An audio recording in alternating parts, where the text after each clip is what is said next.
You had to walk of shame after your third shot. Yeah. I didn't know this story was going to be this good. Yeah. This is great. Yeah. And then Holy just cow. club down again, aimed 100 yards right.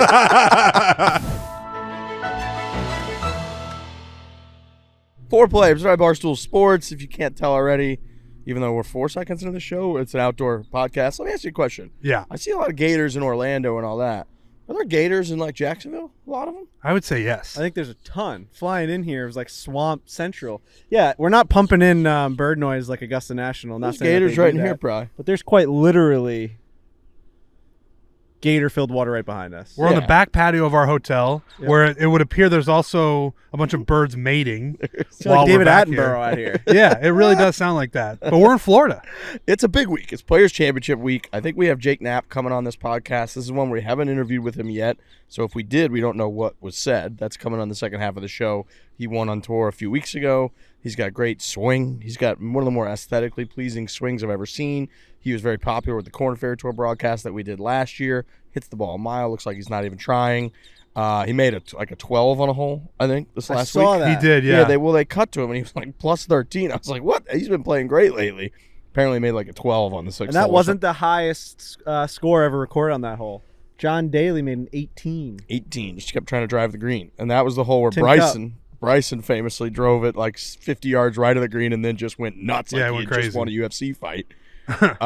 Bay Hill kind of brings the carnage, but we're here, Players Championship week. We got pickleball today when this podcast comes out, and then we've got the Sawgrass shootout tomorrow when this thing comes out. So we're going to be all over this place, and we got merchandise everywhere. Is that bird?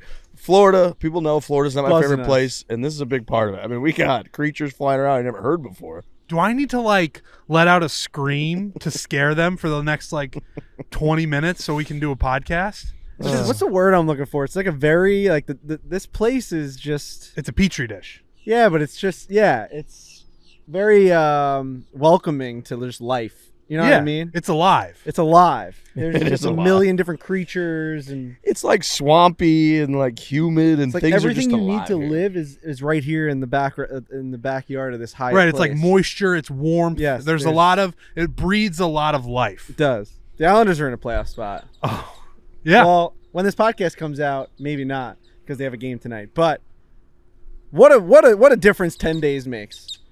10 days ago, the Detroit Red Wings had an 8-point lead on the New York Islanders. They vacated that lead in 8 days.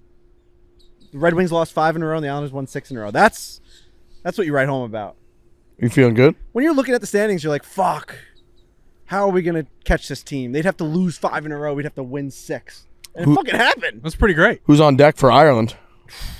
You know, I'm going to have that conversation with my mom where it's going to be like, listen, you and Hannah can go. Me and my dad are going to stay back and just have 2 people on call.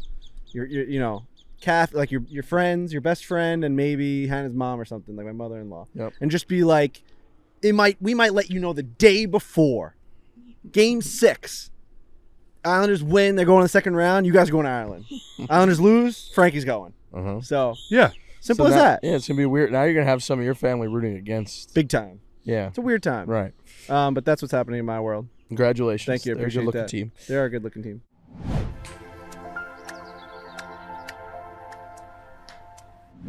The PGA Tour is in full swing, so get in on the action with DraftKings Sportsbook, an official betting operator of the PGA Tour. This week, new customers can turn $5 into $150 instantly in bonus bets on any golf bet. DraftKings is now live. Also, I saw this in North Carolina, which is where I came from. Today. Oh, lovely. Yeah, literally today. I was, over the course of the weekend, I was actually looking to place a couple wagers. Realized I was in North Carolina, DraftKings Sportsbook. Not ready to go. I was like, oh, that's interesting that North Carolina is one of those states. Sure enough, Bang. a day later today, March 11th. So if people are listening now, it's already available. But yeah, people can use DraftKings in North Carolina, and it's a huge week. It's Players Championship. We got 17th green action. There's gonna be all kinds of movement on the leaderboard. So if there's ever a time to have the DraftKings Sportsbook and get involved in the action, this is the week. My buddy was all over Matsuyama, and he got out to a really good start. And then you get that text on Sunday being like, why don't we just bet on Scottie Scheffler? Like, what's wrong? What's actually wrong with us? Mhm. Best golfer in the He's world. putting like that, you might It's as like, well. what are we even doing thinking throughout the rest of the week that anyone else was going to win aside from him. So it's funny, but that's the guy that I'll be putting on.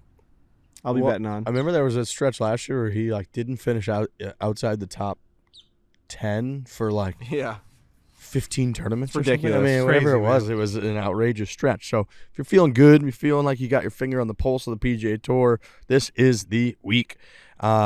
Download the DraftKings Sportsbook app. Use code FORE, F-O-R-E. New customers can bet $5 to get $150 instantly in bonus bets only at DraftKings Sportsbook with code FORE. That is the code FORE, F-O-R-E. Go check out the lines. You can do, obviously, winners. You can do top 5, top 10. You can do all kinds of fun stuff on the DraftKings Sportsbook. So get in there right now. Use that code FORE and download the DraftKings Sportsbook. The crown is yours.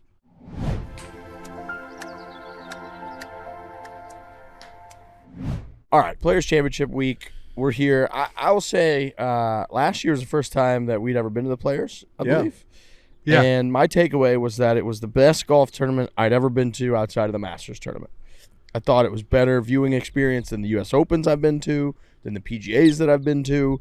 The way the stadium course thing, you hear about it, how it's literally built up with the kind of the hills on the sides that you could see in the golf course in person. The way that they kind of keep it, they try to keep it tight on the media, even like Essie from TaylorMade was talking about this last weekend, so that it's like at the Masters where there's not a million people inside the ropes. And it just, from the aura that the golf course has with 17 and even like 16 and 18 and how iconic those holes are, Pete Dye, how big it is just in terms of it's the biggest pretty much tournament outside of a major or the Ryder Cup that there is. I just thought it was an amazing tournament when I went last year. I was blown away at how good of a spectator experience it was. And it has like the pedigree almost when you're there, not of the Masters, but they definitely try and hold themselves to that standard. Yeah. Everything's like perfectly trimmed. The grounds are perfect. Like the walk-in has the music playing and all of like the iconic calls from the players coming out of like they're coming out of the bushes and out of the rocks when you're walking into the gates. So as a fan, when you're walking into the Players, you feel like you're at something that matters, which is really cool. Clubhouse is a big part of it. You got this Raven or whatever is it the hell right this next to thing you? is. I mean, it's just it wants to be on the podcast. That'll be all right. Do birds just attack people? Well, we I learned think you're holding pieces of bread, maybe. we learned in the Pebble Beach when we were out at the Dadbod Classic. Cousin Nick on the trip, he murdered a bird. That's right. It was a crow. He murdered one out of the bushes, and it hit the crow right in the head, and it happened right in front of me, 15 feet in front of me. More like manslaughter than It was murder, manslaughter. probably. Dude. It was Crow insane. He was slaughter. punching out. Yeah. The guy was getting 22 strokes. That's the kind of player Cousin Nick is, and he punched one out, and it hit this bird with such velocity that it knocked it out cold, and the bird literally just like fell over on its side, and all the other birds came down from the tree and like cawed at it, and it made me think that they can like really talk to each other. I bet there's These communication there. noises mean something, Yeah, they don't mean nothing. right? Like they were looking at each Mating other like, calls. "Oh, guy's dead, God, We were murder." You could hear him saying murder. We were the group behind you guys, and that bird wasn't dead yet. We were watching it slowly try to limp towards the fairway, and Big Sexy was like, I might go over there and snap that thing's neck. Because Somebody told a horror story that like last year someone was playing with somebody, hit a bird, a big bird, and fucking walked Yellow? up and just like cranked its neck sideways and tossed it into the water. the person did that? Yeah, just to stop it from fucking suffering. It's kind of the humane thing to do. I have a confession. I have executed a baby bird before. A baby bird? Oh We my were God. playing. What's the bouncy game that people play on the beach? Where you bounce it in the middle. Oh, spike ball? Spike ball. We're playing Oh, spike God. ball in my buddy's backyard in Nantucket 10 years ago, maybe. And my one buddy dives to try to save one, lands in a bush in the backyard, and out falls this little baby bird, and it's just there. Oh. Can't breathe. Everyone's crowded around it. The baby bird, I mean, the thing was the size of like a sleeve of golf balls, maybe. It was maybe even a little bigger or smaller than that. Wow. And it's making these noises, and everybody, all the girls were crowded around like, oh my God, what are we going to do? And everybody agreed it's going to die, but it was laying there not breathing.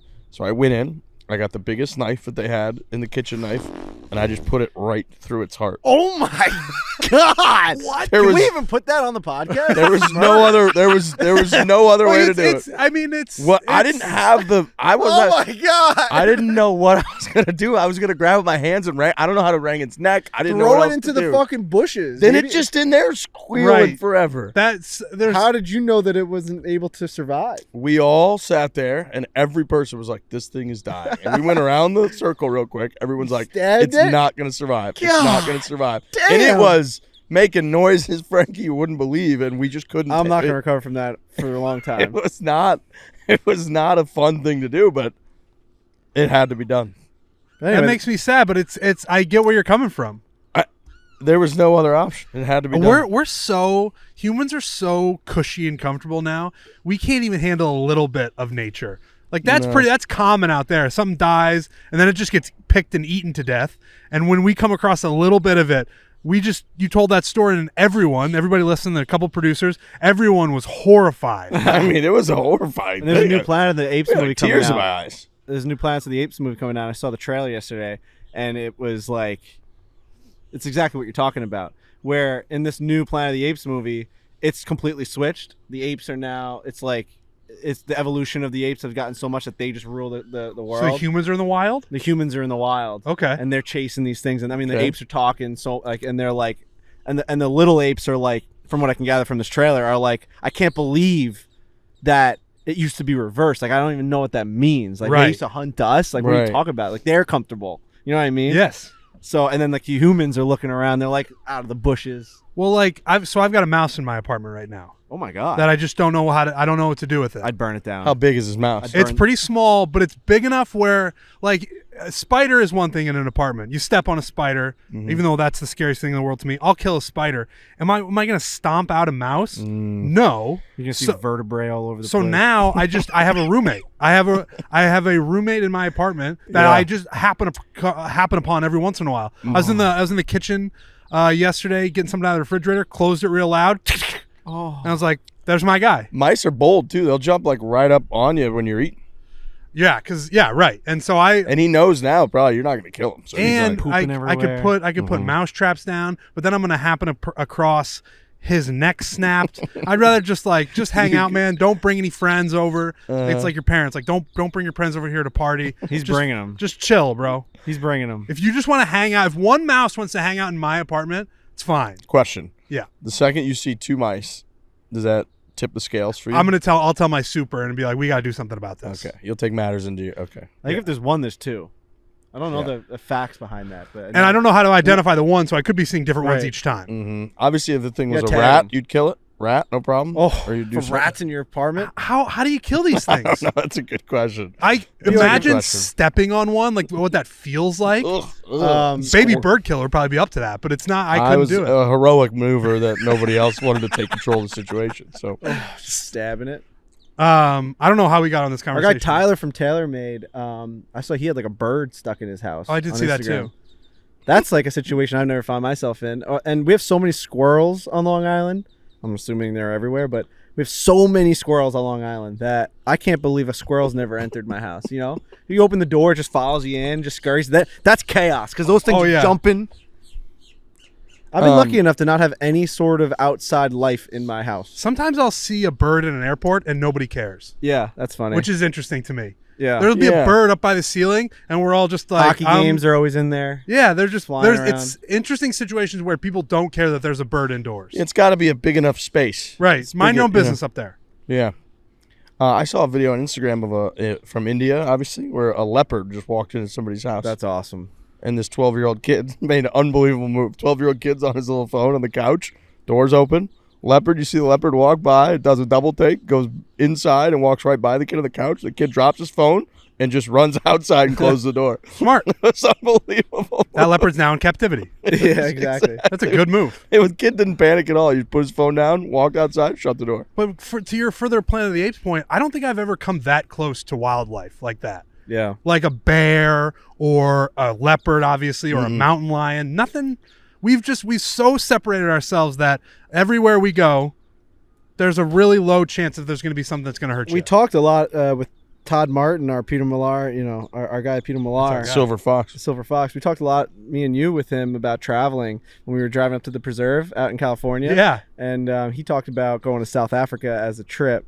And the more that he talked about it, the more that I've done research on it. I do think I want to go out there. I don't know that it's my speed, but I think I'm going to try it once. Todd Martin said he's going a fourth time. He's gone 3 times. Yeah. And it's by far Best trip he's ever the been best on. trip He's been to he's ever Italy. taken. He's been everywhere. What makes a trip that much better than any other trip? The way that he I have to describes listen it to him is like describe it almost. it's so descriptive and so enchanting is the word I would use. Like A lot of waking up and you're just eating having a drink under the drinking stars, coffee. smoking a cigar. I do like the stars. The stars are underrated. And then you go and have like a 5-star meal where like clearly all the meat that you're eating was just like brought in from like the bush. And South African braai. Remember that? We did that. Trent and- Denny at Gary Player's. Oh, I do remember that. Yes. Baby, a bar, and a then like barbecue. you go out in the sunrise and you're in this like this Jeep and the guys are so incredibly intelligent. The tour guides that know, I'm sure they're more.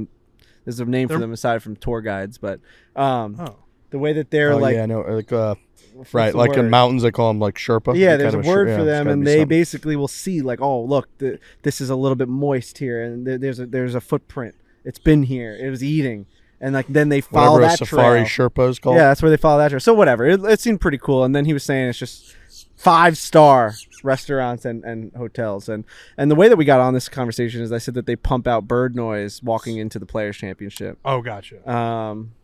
So yeah, I do think that it is an amazing golf tournament. That's for sure. We had a one time at parents' house. We had a bat on the loose inside the house. Oh, that's funny. It was Reminds me horrifying. of The Office. It was absolutely yeah, that's true. It was Sometimes in the horrifying. Midwest, never happened to me or my family, but there'd be deer inside. Like a deer would jump through a living room glass window because they wouldn't even see it, and they're just like, "I'm gonna go in there, bam!" And then there's blood everywhere and it's chaos. What movie is that? Black Sheep when they have a deer. In Yeah, the... they got a deer in the back of the car. Did you guys watch Full Swing? I watched Full Swing. I didn't watch the whole thing yet. I've watched a couple episodes though. Yeah. I've got like 20 minutes in the last episode. I was watching on my way down here. I thought it was great. Yeah, me too. I thought the Joel Wyndham episode was incredible. Yeah, I know that. I know, so if people watch Dan's video with Joel he put out last week, side gig where he caddies for Joel, and they talk a bit about it. And I know Joel wasn't crazy about it because the last time he obviously came off as one of the great fan favorites. He became pretty famous from the whole thing. I think he was a little concerned this time that it like came off like he was a little whiny about this and that. I thought he came off amazing. I Me thought too. the end of it when him and Gino were on the plane. Incredible. And I thought the comment about Joel. So Joel makes a couple comments throughout the whole thing. One of the best ones that I loved was he was like, when you're playing like an average or shitty PGA Tour pro, and nobody knows who you are, it sucks on a personal level, but it's not that big of a deal on a day in day out. When you're playing like shit, and now you're famous from Netflix, he's like, it's the worst thing in the world. Right. And it just sucks. And I felt like that was such a honest and real thing that anybody listening could like understand how you could feel that way of like, now he goes everywhere to tournament. People want his autograph. People are taking pictures of him. People are screaming at him like, Joel, they're chanting his name.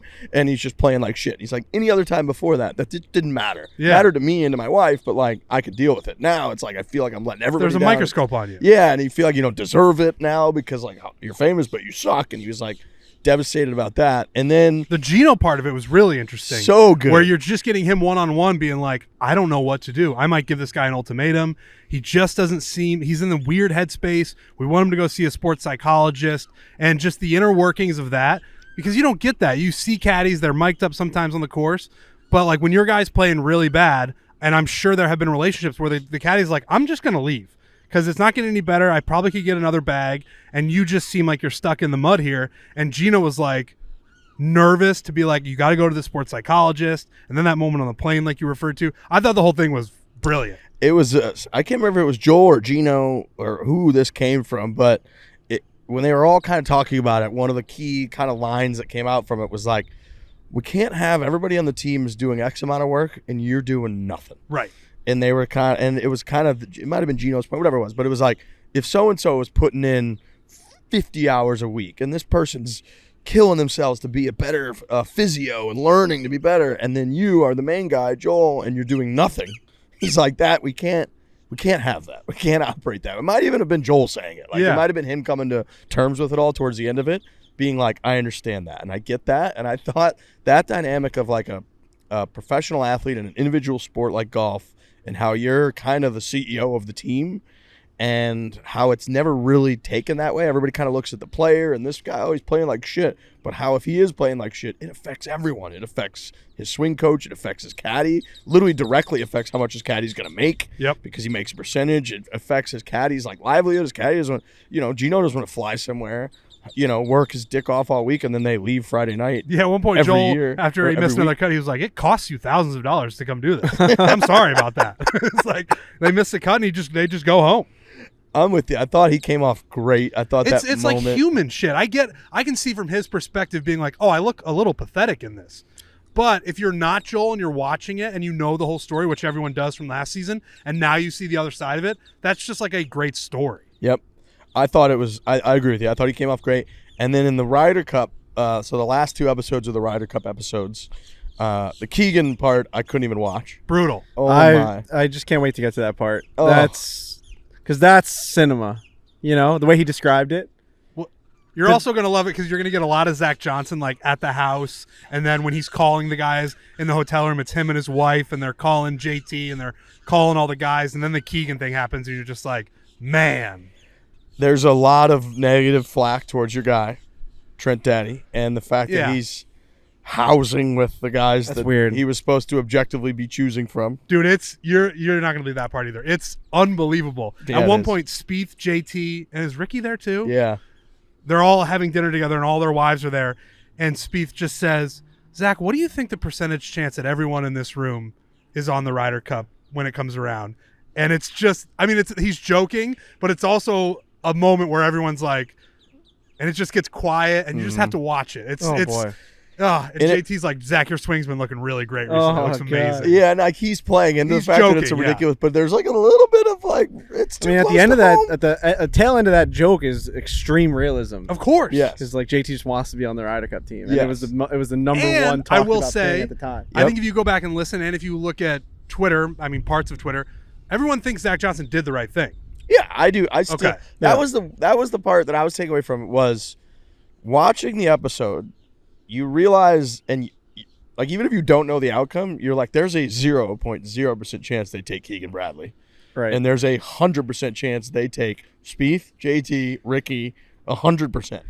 But And every then- time they cut to Keegan, he said, every second of every day I think about the Ryder Cup. Oh. They might have played that clip 15 times. Frankie, they did the whole thing where they showed his Ryder Cup backpack from the 2012 he won't loss open it? that he hasn't touched or opened it, And then then the next scene they cut to JT is like, yeah, it's kind of nice, ZJ, having like a chef and a house on the house, isn't it? And you're like, no. Where it's I'm just explaining the whole episode to you, but like where, JT's not playing great at the Travelers. Keegan wins the Travelers. So it's like, oh, who should get on this team? And yeah, man, it's devastating to watch. Right after he wins the Travelers, Frankie, Oh, no. Keegan like says hi, kisses his wife, and whispers to her like, how would you like to go to Rome? And they have, bro, they don't have the audio of him saying it, but they have the video, and she goes, oh, and you're she like, probably thought that maybe he heard something too. it's Oh. devastating, but the whole thing is great.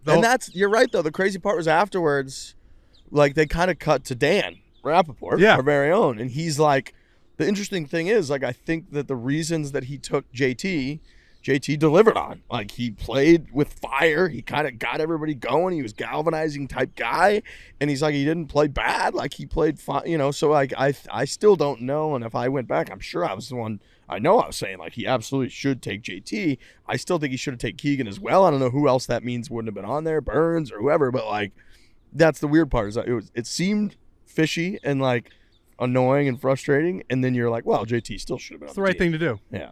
I'm trying to think. Just one other episode. Well- go ahead. Rory, I thought, was an interesting episode, but they didn't really get into too much. It was more of like a recap of his year as opposed to like things that we'd never seen before. Yeah, my cool takeaway from Rory was how conscious of the storylines around him. He is just as conscious of them. Yeah. At one point he said the live bots. He's like, did, he yeah. goes like me. He's like, I can't have Brooks win because like just the live bots Yes. would be out of control. Yeah. Yes, that kind of stuff. And when It's he like said literally like a Twitter term for like just people that are just responding to everything. exactly, and when he literally said like, yeah, like he's like, I haven't won a major in like 10 years, and then he's like, if the guy when Brooks won, he's like, if the guy that I'm like tied with, who's also on Live, like wins a major in my era to now have the most majors in my era, It's like. tough. That makes and then it makes it harder for me next time, and he's like He also said, everything that and I we think say. we said he it on said. this show. He was like, "It feels like I'm trying to win my first one again." Yeah, Like he just knows everything, yeah, yes, that and type it's of been stuff. a tough year for him. Yeah. Yeah, that type of stuff. And then, but then, like when they show at the end of the Ryder Cup, like when they win, and you can see how happy he is, and he has a great moment where they're all celebrating, and everybody's obviously everybody can win like gracefully. It's great, but he like goes over and hugs John Rahm and puts John Rahm in tears by going. He goes, "You make me want to be better, John." Yeah. He like says that to John Rahm, and Rahm looks at him and is like, he's hugging him, and he's like, "You make me cry," and he like wipes his eyes, and you're like, these moments with these guys are incredible. Yeah. So that type of stuff, that they get on Netflix, is what makes Netflix cool. Is that like we already know what happens, but getting It's that an color amazing behind show. it, it's cool. I don't think one of my first takeaway. I watched like the first 2.5 episodes. I'm like halfway through Joel, and my biggest takeaway so far was that I don't think I've given Dan Rappaport enough credit for how fucking insane it is that he's on that show. It's insane. It really is. Like He is the show. he quite literally is the show. Him and Dylan DeChair are the show. Yeah. Without them, the They show doesn't opened exist. the show. It's They crazy, opened dude. the And they first cut to episode. his face a lot. Yeah, Yeah. it's cool. A little Barstool logo would have been nice, but he's still wearing our shirt, which is cool. We'll get it next He year. wears, one of the later episodes, he wears a Common Man Country Club Oh, that's crew cool. neck. And I do think he does wear the stuff that's not obvious Barstool I logo. believe they call it agnostic. Agnostic. That's It's right. agnostic merch. That's Maybe right. We for the next season, Maybe a we big say ass- you're not getting Dan unless he throws a little Barstool logo I on would it. be curious to How know, about and he that? would be probably uncomfortable that I we're like talking that. about this. I'd be curious to know if like were they conscious about like 100%. don't put Barstool stuff on? I think so. Yeah. They could have been. I think then this was his way, if you look at what he's wearing, to He's be still- like, I was wearing Barstool stuff, but like not really. He did a great job. He really did. He crushes it. Yeah. He I felt like he was a little more animated in this one too, from what I've seen. I Like, thought at one he's point he learning a little bit. You could I think he's learning in these, because these interviews, he says they're like 3, 4, 5 hours long. yeah. And then, they use like 4-second clip to kind of like draw everything together or whatever. I think you could tell him he's learning how to like have the right inflection and like Yeah. deliver what they want. Got to give them what they want at some yeah, point. you have to. He does. He gets more animated He's this He's doing a season. great job. Great job. He's a huge part of that show. Like, I was watching with like my family, and like there's Dan again. It's like holy shit. Right, like because it's so professional. Like none of us could really do that. Although I know you, Riggs, you maybe did something. I don't know if we can talk about I that. did something with Hulu that's coming out. Okay, I just but got I an know update that about I know that. that I couldn't do it in a way that was like No they'd be way. like, oh, we'll just throw all that in the trash. The Hulu one I did for like 4 hours or something, Wow. and they pigeonholed me one time. I'm a little bit worried about. I remember you talking about that. Yeah, I'm they curious to pigeonholed see. me a little bit. Um, They basically were like, because I did the whole thing about sports washing, and it was a lot of live tour stuff, and then they're like, well, in this theory, then once the tour merged with them after like I had set everything up, they're like, is the PGA Tour then involved in sports washing if they're partnering with Live? And I was like, well, yeah, they are. They sure are. It just kind of put They're me gonna in a rip spot. that merch right out of these tents that I we're was wearing. like, oh no. And then the other good one that I think, Frankie, I think you'll really like is the Fitzpatrick episode. Yeah. okay. The brothers, about how like Alex is How very different they are. Alex is very honest about how it fucking eats at him that his brother is this good and this Oh. famous. It's kind of awkward at first. Very awkward. Mhm. It's called In the Shadows. It's all Oh. about being in your brother's shadow, and they show all this stuff, and his brother's trying to qualify for these events, and they're playing at the Zurich, and Alex isn't playing well, and it's awkward, and it's pretty good The shit. only man. thing I've seen of Fitzpatrick in the first 2.5 episodes so far is that one little clip of them being like, "I'm putting on my sun cream." That's really all this is. He Oh calls it yeah, sun cream. yeah, that's interesting. That made me feel a little weird. That's It some also Brit- during the that's- Ryder Cup one that reminded me they just call it car park when Rory got in that the scene in the Oh, car yeah. park In the car instead park? of saying parking lot.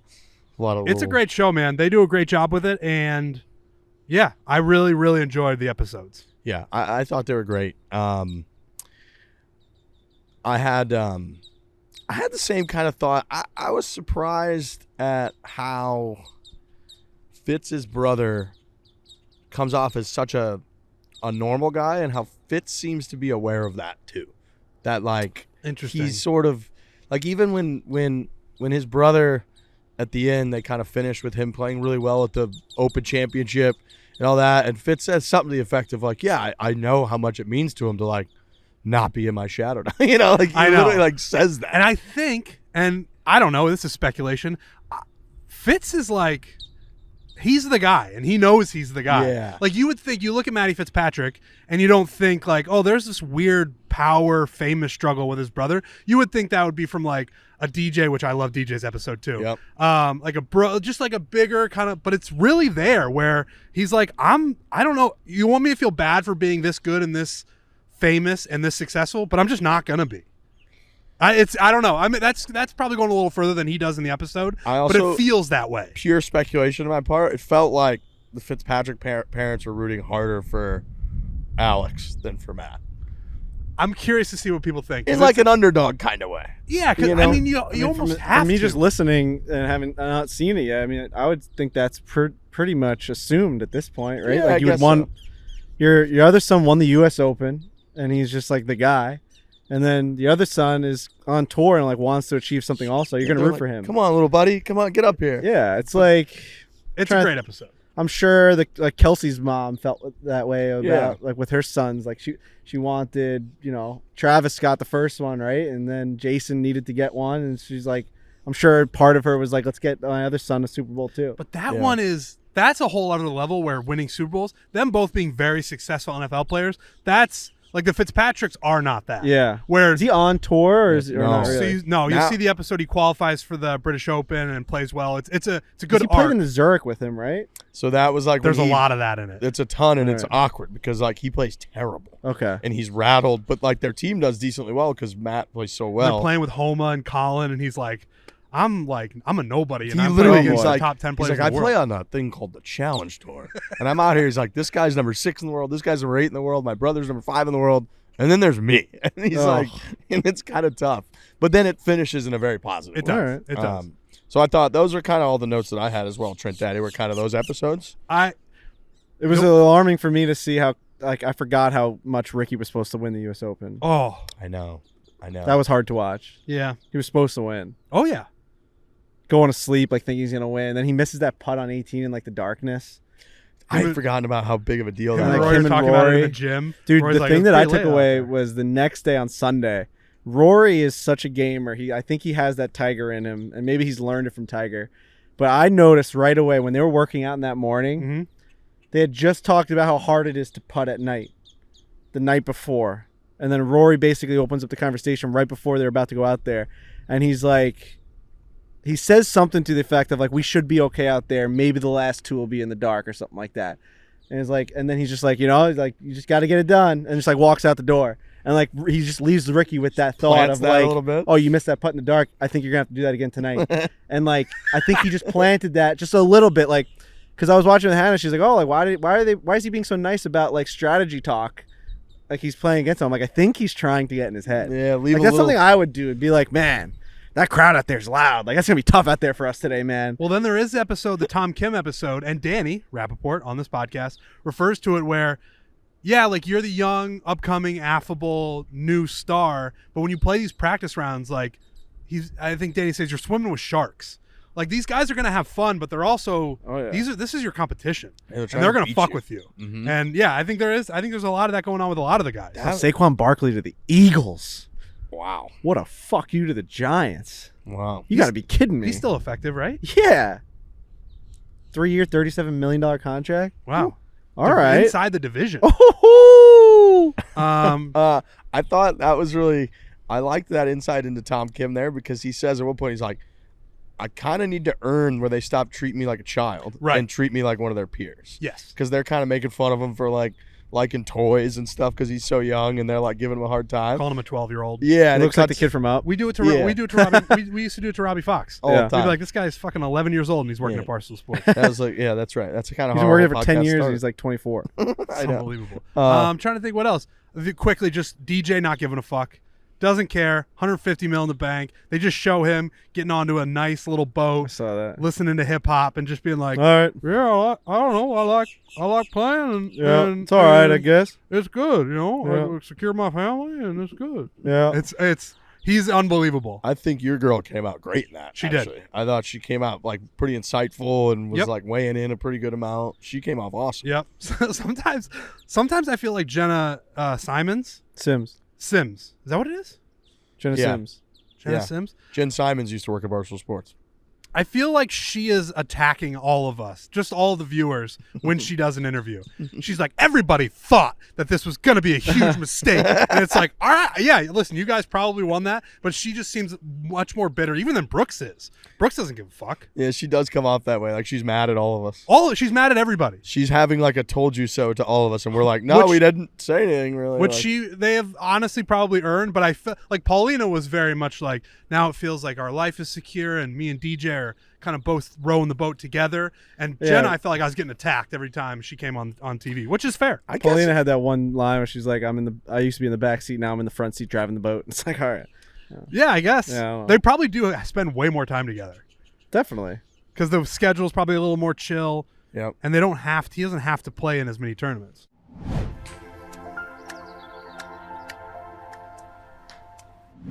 You shouldn't have to worry when you're buying tickets to your next big event. Game Time is the fast and easy way to buy tickets for all the sports, all of the music, all of the comedy, theater events near you. We talk a lot about on this show about really just kind of what going to an awesome event can do for you. It's what makes life worth living. If you're going to go to any of those things that I just mentioned, any event where you're going to need a ticket, Game Time's going to be the way to do it. You're going to get the best price. You're going to have such an easy couple taps on your phone, on the app, on the Game Time app, and you're going to be ready to go. It's the best. Live events are the best. Whether it's a concert, Zach Bryan's touring around the country right now. He's coming to UBS, which I might go on You Game gonna go? Time. Yeah, I think Nice. so. It's right next to it's right in our hometown, so you might as well go see a big show. That's the way I live life. Is like you go online, and you're like, what show is coming to town? Because there always is something. Always. A huge game, a nice Especially concert. if you live near an arena at all, any sort of arena, any sort of theater, Yep. there's going to be things happening. And it really is an Broadway. enjoyable experience to go see something. Actually, what I love about the Game Time app too is like you can just pull up like where you're at, It'll what tell you. city you're in, and it's just like this is what's coming Yeah. here, and you can get tickets there. So last minute tickets, flash deals, zone deals, easy to find and buy tickets for every kind of event in your area. Take the guesswork out of buying tickets with Game Time. Download the Game Time app, create an account, use code FORE, F-O-R-E, for $20 off your first purchase. Terms apply. Again, create an account, redeem code FORE for $20 off. Download Game Time today. Last minute tickets, lowest price guaranteed.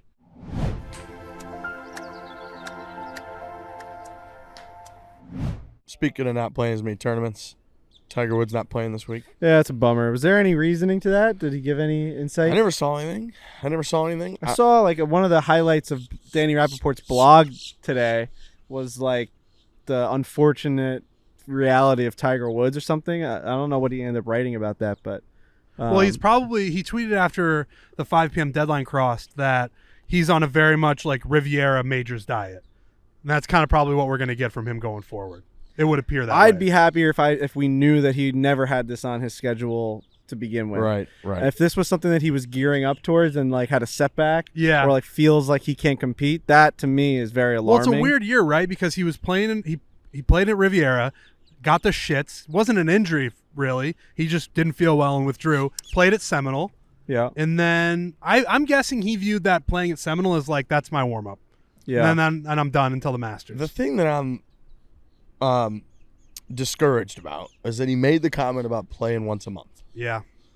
And now it's the only two conclusions could be that he either was not being forthright when he said that, or that he's not progressing, that he is He's just counting Seminole. That's one. going the other direction. Can we count Seminole? One round. Count it.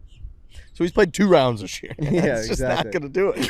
And that part of it has got Playing me once a month. It's got me a little I discouraged. mean, by the letter of the law, it's still true. Yeah.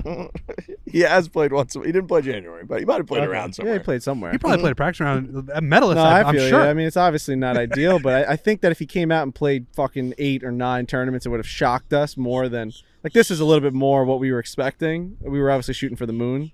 He was Like, shooting for the my moon. Yeah, he shirt kind of set our expectations just in a weird flying way. away.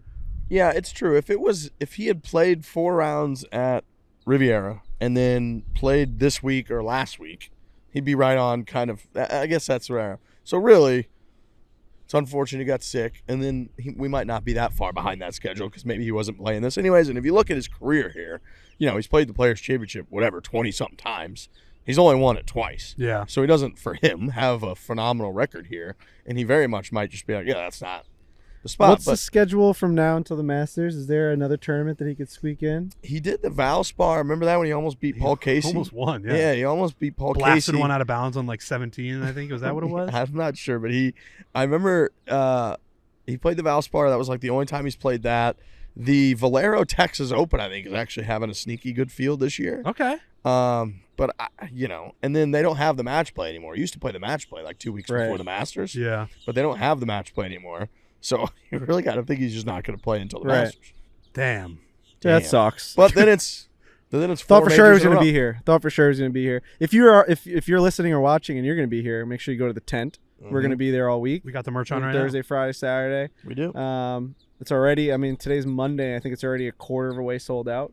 Yeah, they opened up the shop early. I forgot about that from Saturday. last year. They opened it up on Saturday, the week before, and yeah, so stuff's already starting to move. That had my wires all crossed. Me too. I didn't know what was crossed. Thought we missed it. What week? They're like, yeah, we've been open since Saturday. It's at the Saturday Players. of the Players. We got to get on a flight, man. Wow, we got to get down there. Missed it, man. Jesus Christ. Fucking missed it. Sometimes you just miss it, I looked around. I'm like, I missed it.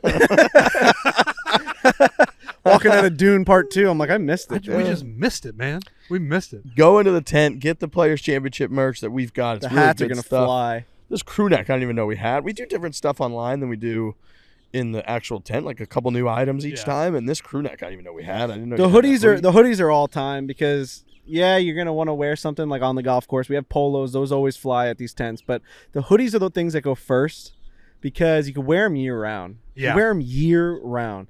You wear this player's hoodie, and it could be December of 2024. You go to a nice dinner out in Scottsdale, or maybe you're Ocean out Club. down here in Jupiter. It's a nice chilly evening in November 2024. You throw on a hoodie like here, right here. Oh, you went to the Players this year? Yeah, I did. Yep. Look at that thing. It's nice Wow. and clean. It's got the gold man swinging in the middle of it. I'll be honest, you guys are not going to be able to get me out of this crew neck this week. It's a good one. thing's It's perfect nice. I blue. think I got to wear it every day. Yeah, It's that's actually a blues blue. it is a blue, St. blue Louis- and the St. Louis blues blue. gold and white. Yeah.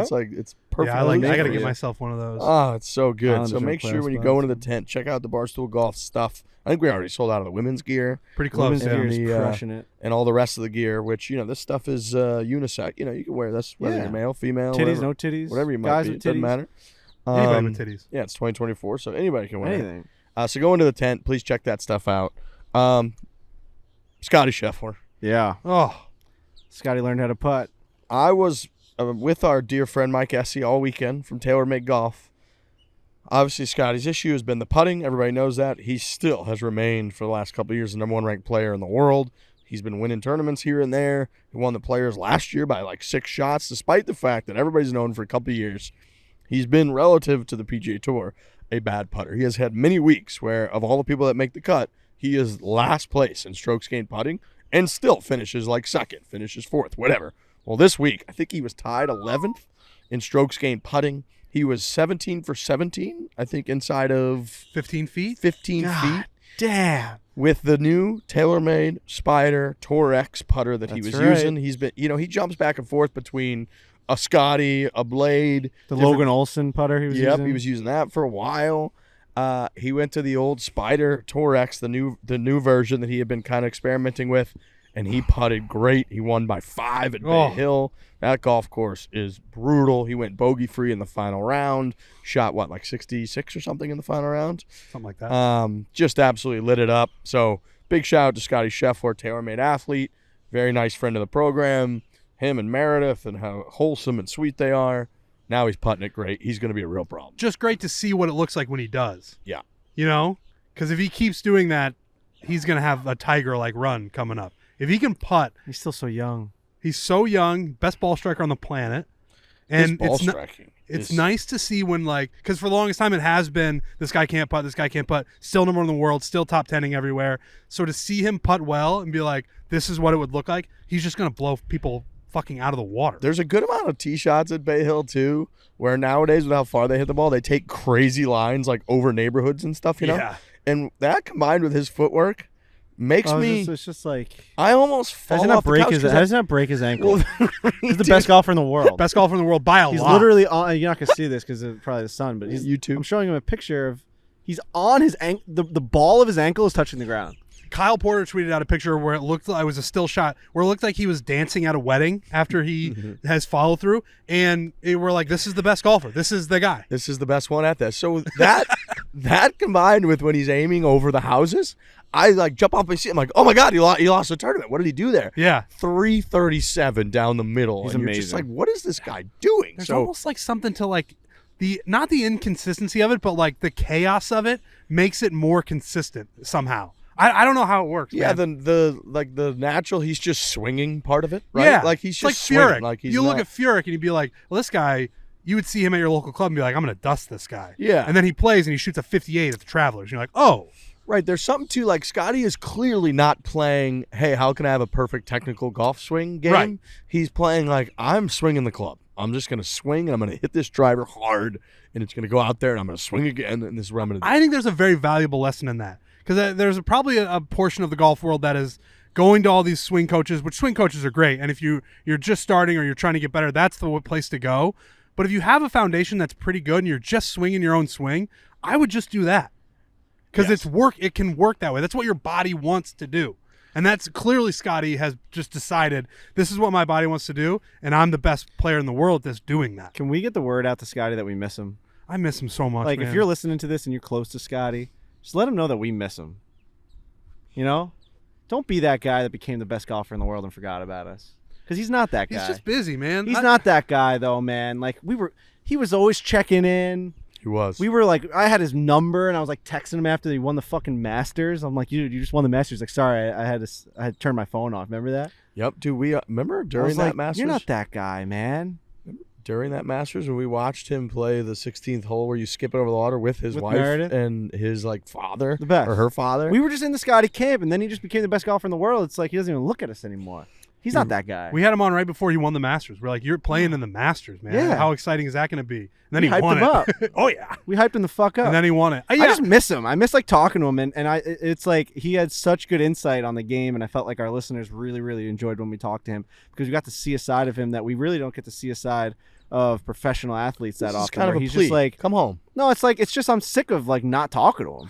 I just want to get my hands on him. I want to get my eyes on him. I really like Scottie. He's obviously, sitting at his and- kitchen table, like playing Scrabble behind the camera as he's fucking doing the podcast. Like, he's just a normal dude Yeah, that he happens is. to be the best golfer in the world. He's a tailor-made guy. He's winning all these fucking tournaments. He's the best golfer in the world for like the amount of weeks he's been number one is starting to get outrageous. And right now, he is by a country mile I the know. best golfer on planet Earth. It's not even close. Yeah. There's a 'Cause who are bucket they of like saying? 6 like guys. Joaquin Neiman, everyone's talking about. Yeah, he's obviously been playing well. And obviously John Rahm, but it's like you can't really tell now John Rahm because he's not playing against Scottie, and obviously vice versa. But if Scottie's gonna win all these things, it's just Scottie. Yeah, he's the way he's putting is just that was fucking outrageous. I saw people making fun of the tagline for the players. What do they call it? The strongest field in golf. Yeah. Mhm. I think I get you can point at that and laugh at it, but I think it's true, right? Like, I get that there's some guys who aren't here, but in terms of how the strongest field goes, I think it's probably still here. Yeah, you're saying like it's actually you should be mocking the people that are mocking it because it Yeah, 'cause that it- hasn't changed. I think it's still true. I get that the John Rahms and the Cam Smiths aren't going to be here, but as far as strong fields go, you can't find a stronger one than this one. Right. They're not saying the tagline isn't the 2024 players, the strongest field in the history of the Players Championship. Right. It is the strongest field in golf. Which it right now is. Because the Masters has What do a you million mean? old guys.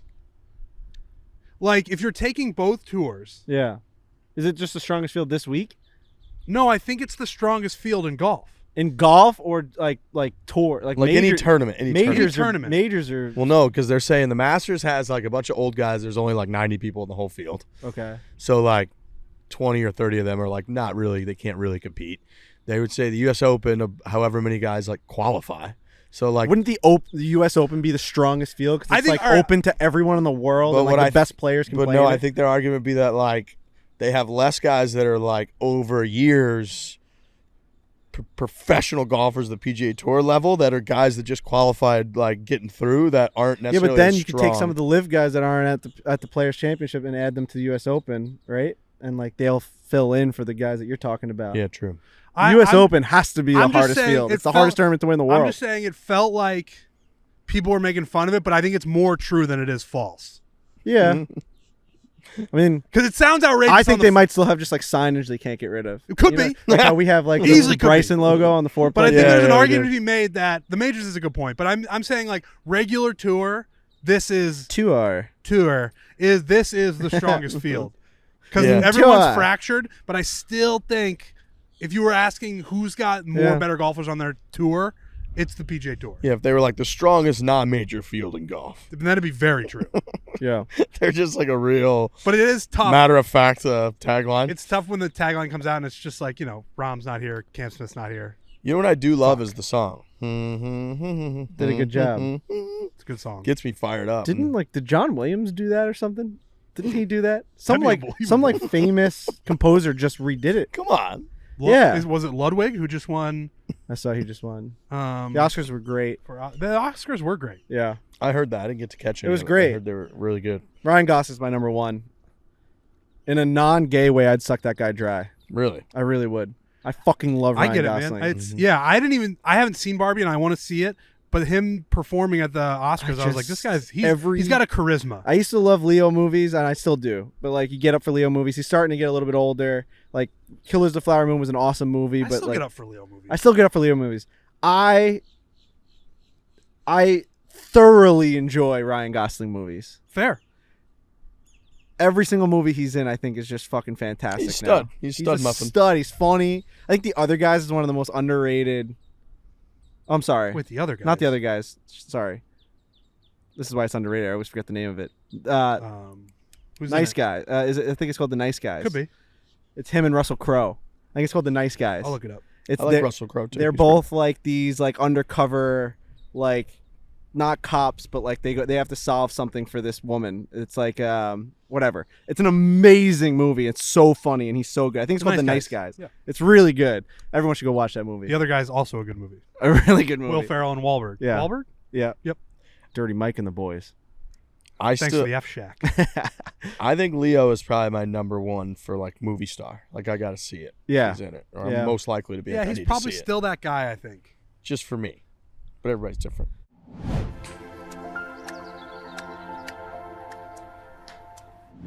Cars.com is a leading digital marketplace that connects car shoppers with their perfect car. Up to 50,000 cars are added daily to Cars.com. You can shop over 2 million cars for 2 million possibilities. Celebrating 25 years they've been doing it. So they've been able to perfect this thing up to this point. Over 25 years at Cars.com. They've been helping shoppers research, find inventory, finance, and sell cars. Need a car. You really need a car. And you don't want to deal with all the hassle and the bassle and the bullshit. Oh, I've talked about that. Ugh. I'm like a tuna going into a shark's tank when Yeah. I go to the used Bloody car. tuna. I'm just covered in blood going into a shark tank when I walk onto a car lot. I am.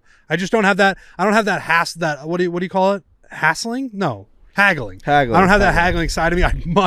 Thank God for the internet for a lot of reasons. And this is another one of them where instead of doing that, I can just go on cars.com and they're like, here's everything you need. If you want a car, we got it. You're telling me you can lay in bed naked and buy a car? Absolutely you Come can on. with cars.com. How nice is on. that? Absolutely you What a can. world that is. That's incredible. You don't have to take the sheets off.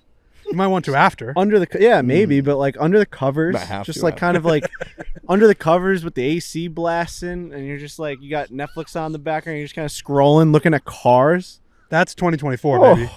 Cars.com. What an invention! Someone literally 20 years ago was like, we gotta stop getting people out of the house to like go to these things. Let's just let them do them from the comfort of their homes. It was Worked out for Jeff cars.com. Bezos.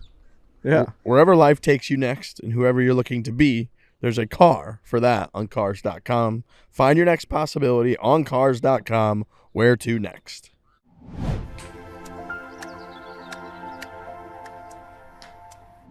if we're talking movies, I gotta talk about Dune. I'm not gonna spoil anything. I know it's only been out for a couple weeks. Because I haven't seen just last week watched the first Dune because I wanted to be a part of society because I'm sure Yeah. you're feeling this way right now, Riggs, where you haven't seen any of them and you're just like, I don't know what's going on. So I watched the first one. Incredible. So I didn't read the books. Breaking news. Yeah. Well, you're an anti-book guy. Well, if the movie's out, I'm gonna go watch that. You know, and the movie was fucking phenomenal. A book can't come close to what I saw on that screen. See it in IMAX. That's really a reflection of your own brain. See it. Well, no, it's. That's I a mean, great it's point. quite literally like it does things that your imagination can't. Like the way that they filmed this movie are like it's so groundbreaking film wise. I talked to Jeff D'Lo about this. Like in the year 2024. He also hosts a movie podcast. So But he's a no, little but biased. he made a good point where he's like, in the year 2024, visual effects, you become so numb to them at this point. Yeah. Like you shouldn't be wowed by visual effects in the year 2024.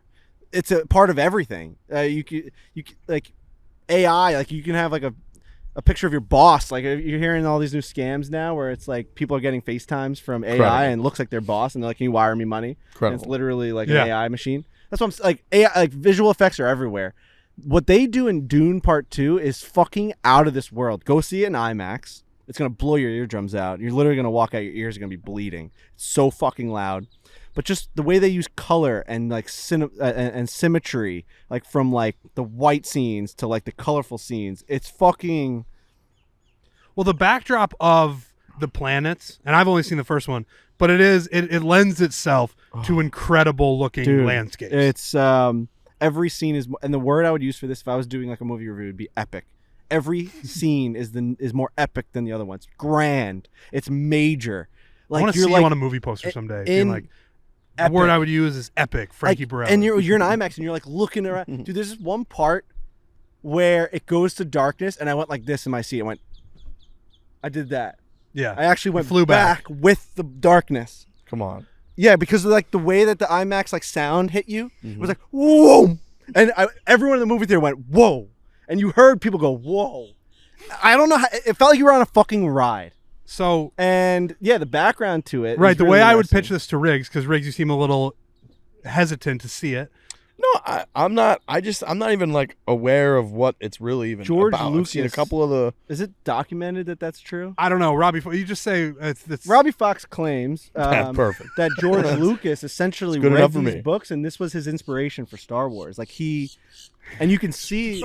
Is that not it? No, that is it. I'm laughing because the first scene, one of the first scenes in the first movie, it's the mom and a boy eating dinner, and she goes, "Use the voice," Yeah. Oh. and it's like, oh, Oh wait until you see some of the scenes in Dune 2. I can't wait. It's Use the voice. Use the voice. No. And it's When like- you've all seen Dune 2, May the voice you're be gonna with text you. me when you've seen Dune 2. You're gonna text me the scene, and you're gonna be like, George Lucas is a fraud. I was thinking he's a fraud. thinking He's a fraud. I almost texted this question to Robbie Fox. I don't want to go after the Star Wars. No, no. I I'm a Star almost Wars text Robbie myself. Fox asking him, "Do you think George Lucas is mad that Dune is now getting this famous because people now know?" Bro. Because it's that close. There's Jeez. also the mom is teaching the son the ways of this like shadowy group, Bro. and you're like, "Oh, Bro. I can't wait." Name now. Anakin. It's, Right. Bro. It's crazy. It's Okay. crazy. I can't wait to- Like he literally read it. He's like, I'm just gonna do this, and I'm not gonna keep it on the planet. I'm gonna go up in the stars. Yeah. That's as simple as that. I'm I gonna do it really up want in to see the sky. second one because I've heard such great things. So go see it in IMAX. I'm telling you right now, it's the movies have to exist for movies like this. Like, and someone won at the Oscars yesterday, and I forgot which movie won, but it was like a $10 million movie. And It's the Godzilla movie. No, it was another movie. It was another movie. But Okay. the Godzilla movie was a $10 million movie also, one for visual effects. But this one guy, I think he was like the best writer or whatever it was, best screenplay, adapted screenplay, one of those things. He essentially was like, you don't need a $200 million movie to make like greatness, like make 20 $10 million movies or make, you know what I mean? Like he was like trying to be an advocate for like figure out any way to make these movies. It doesn't have to be a blockbuster, but there is still that room for like fuck you in the ass blockbuster. Sure. And Dune 2 is like a fuck you in the ass blockbuster. Yeah. I believe it. It like rocks your world. The speeches and like just like holding up a sword to like a billion people. Yeah. And you're like, ah! Like, you just want to scream and run through a wall. Yeah. Timothy Chalamet became a man in this movie. He's a little boy. He's a like- boy in the first one. He's Willy Wonka. He's everywhere. And all of a sudden he's just like, it's like, wow. I can't wait to see it. I Yeah, really go can't. see it like tomorrow. Like, you know what I mean? I'm gonna watch the first one tonight. Yeah. And Do then, it. But it and then- depends on like what are you gonna watch on your phone? Yeah, it's it's like good. No, I gotta. He's got a house. Well, you're in a hotel, I guess. yeah, it's I just do like have you a want house. a good So I was watching. gonna say. You want I a forgot good where, watching in that experience. moment. I forgot where we were. I was like, he's just gonna go back to his apartment. No, I was like, Scottsdale. oh fuck, we're not I'll in fly back, Scottsdale. watch it. I'm telling you, like maybe wait to just watch it in like a good. Did you watch it at home? You had the What I lights did, off. I had the lights off. So I had you a got- nice size TV, not the 77 inch, but my Yeah. new 55 inch. That's a burden, by the way. And that I thing. have, yeah. You put a burden Yeah, on my Thank head. God I got rid of that thing. That TV is a burden. Every Thank time I walk God. in the basement, I'm like, what am I gonna do with this? Thank God I got rid of that thing. But I wanna get rid what of I it. did is I have like nice headphones that I put on, and I just Bluetoothed it to my ears, Wow. and I'm just sitting there like this. Wow. Great, That's a good way to do it. really great. Well, I got to think if hotel has a decent TV and I Yeah. just turn all the lights out. It's fine. It's a great movie. All right. I want to see it. I wanna see Yeah, I it. went with my friend. We got a mandate to Dune. It was That's fucking lovely. great. It was awesome. And I would Andrew? argue the first one, and I haven't seen the second one, but I've heard about it. First one is a little slower and not as much action. So you don't need, I don't think, a huge TV. All right. Just the visuals are beautiful, but you can watch it on a hotel TV. I think I'm gonna go see it again in IMAX. That's how good it was. I genuinely You had want to go fun. this week? I would guess go. we're I would busy go this this week. week. Let's go tomorrow. Let's go tomorrow night or something. I haven't seen the I second really one got to either. watch it tonight. Oh shit, that's a lot of Dune, but it's good. Yeah, but I feel like I'm going to want more Dune after It's I So watch you basically watch Dune, one and then, movie. and then what you do is Because it feels that way. It's oh, just yeah. a really all the long endings movie. are like so much like it basically picks up like Dune 2 picks up as if it's just the next scene. Yeah. So then I'm going to want more Dune. I'm going to need. How yeah. long is it? Probably pretty It was long. 2 hours and 45 minutes. That's And they gotta- long. you know what they gotta stop doing at movie theaters? Stop saying the movie's at 3 o'clock. I checked my phone. 3:41 the movie started. You got to watch the previews. Previews are out of control. Yeah. In this day and age, every preview's on Twitter, on Instagram. Like back in the day, it's like, what's in the films coming up? And you I've had already to, seen it like, on go Let's see Camera it. Barstool I've Twitter. seen every single fucking trailer Yeah. there is to see. Yeah. I don't need 41 minutes of it. What Is kind of there- snacks did you get? So the theater was so packed that when I got up there, the guy's like, I got nothing. He kept doing this like a lurch because I got nothing. I said, do you have cookie dough bites? He's like, let me go check in the back. And I'm looking around. There's a fucking 50 people behind me. I got a large popcorn, the biggest one you can get. Yeah. And then I got a large Pepsi, the biggest one you can get.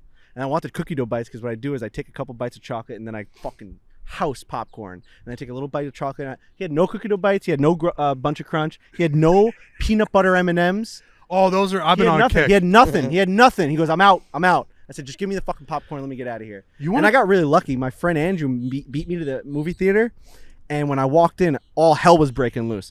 100 people online. 3:10. Movie started 3. Really 3:41. And he was up at the counter. And I ran up there. And I'm like, oh, hey. I was like, did you get my phone calls in the bathroom? I acted like I was with it them was a all the chat time. and cut. And everyone was looking like he wasn't up there.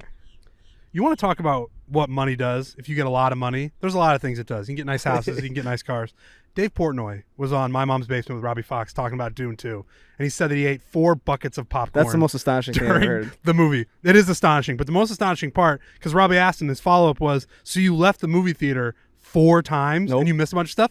Nope. Nope. The movie theater that he goes to, that I don't know where it is or what it's called, when you are out of something, you hit a button, Yep. and they bring you more. Well, it's on your phone, too. on your Levittown phone. has that. Shout out Long Island. All right. There's, well, there's a lot of theaters out to there that me, have it that. sounded like It's that was like futuristic. that's like you got to have a lot of money to go to a movie theater where if you need a refill of something, you don't have to go out there. They bring it right to you. It's pretty new now, but a lot of them are starting to do this more like elevated Basically a experience. restaurant. Yeah, right. I've been to elevator ones where you can get like chicken fingers Yeah. and a beer, Yeah, but yeah. I've never seen one where when you're out of something, you can just press something on your phone That's and amazing. another large popcorn appears. See it in IMAX. Let's go Okay. see it in IMAX. I'll go see it this week. God, it was so good. I would love to. I always can't believe that Jeff D. Lowe goes and sees movies in the movie theater multiple times. I'm like, what's this guy doing? He's He keeping saw, that business alive. he saw Oppenheimer 10 times in all different formats. I think I will see Dune 2 or 3 times in the movie theater. That's how good it was. I'll go see it. You just maybe because I saw it with my buddy and we were both we were just broing out just how epic the movie was. Epic. That there were certain Epic. scenes where we really looked at each other and we were like, fuck yeah. Like That's just awesome. like fuck yeah. And That I is felt the great. same way when I saw Top Gun Maverick. Mm-hmm. Where These are legitimate blockbusters. like when he just barely gets over the mountain and you're just like, come on, and he gets there and you all look at each other like, fuck yeah, Yeah. Tom Cruise, dude. Yep. Like This is that's movies. just because there's obviously times and places for all the other movies. I love all the other movies. I enjoyed the Oscars, man. I saw a lot of them. I didn't see Poor Things, which won everything. Yeah. It won a lot of the costume design, all that shit. I didn't see any of that. I only saw the Holdovers and Oppenheimer. Holdovers, man. I cried when she won. When I forget her name. Shoot. Best Supporting Actress. Yeah, man, That's a teared great up. movie. Me and Brendan Jones were talking about that on the ride It's in an from the amazing airport. movie. She was phenomenal in the holdovers, and I legitimately, I basically wept. And then I walked around my house. I smacked myself. I said, "Stop being a fucking pussy." I tried to smack the man into me. I'm like, why am I fucking crying all the time? cry, No, dude. I was watching her What are you fucking. She was talking accepting about? a supporting actress role in fucking the Best Supporting Actress, and I was weeping That's with her. good. She's like, no one That gave is me a good. I'm a chance. big I was the proponent of that. I was Big the only proponent of black. that. Less school She's like, I was the only shooting, black girl Yeah, in my true. class, and like everyone didn't give me a chance. And then like one teacher's like, "You're gonna be the one." And she's like, "I'm here. I just Two won a things I fucking Oscar." I was like, "Ah!" Two things I cried over this weekend: Emma Stone's acceptance speech She at the Oscars was made me tear unbelievable, also. and the Gino and Joel on a plane. Wow, that Cried. I don't know how you don't ball at that moment. That's two men who are just trying to get something done together, and they're both willing. One guy, maybe in particular, is willing to go even further to be like, let's do this together. and they're both willing to have that tough conversation with each other.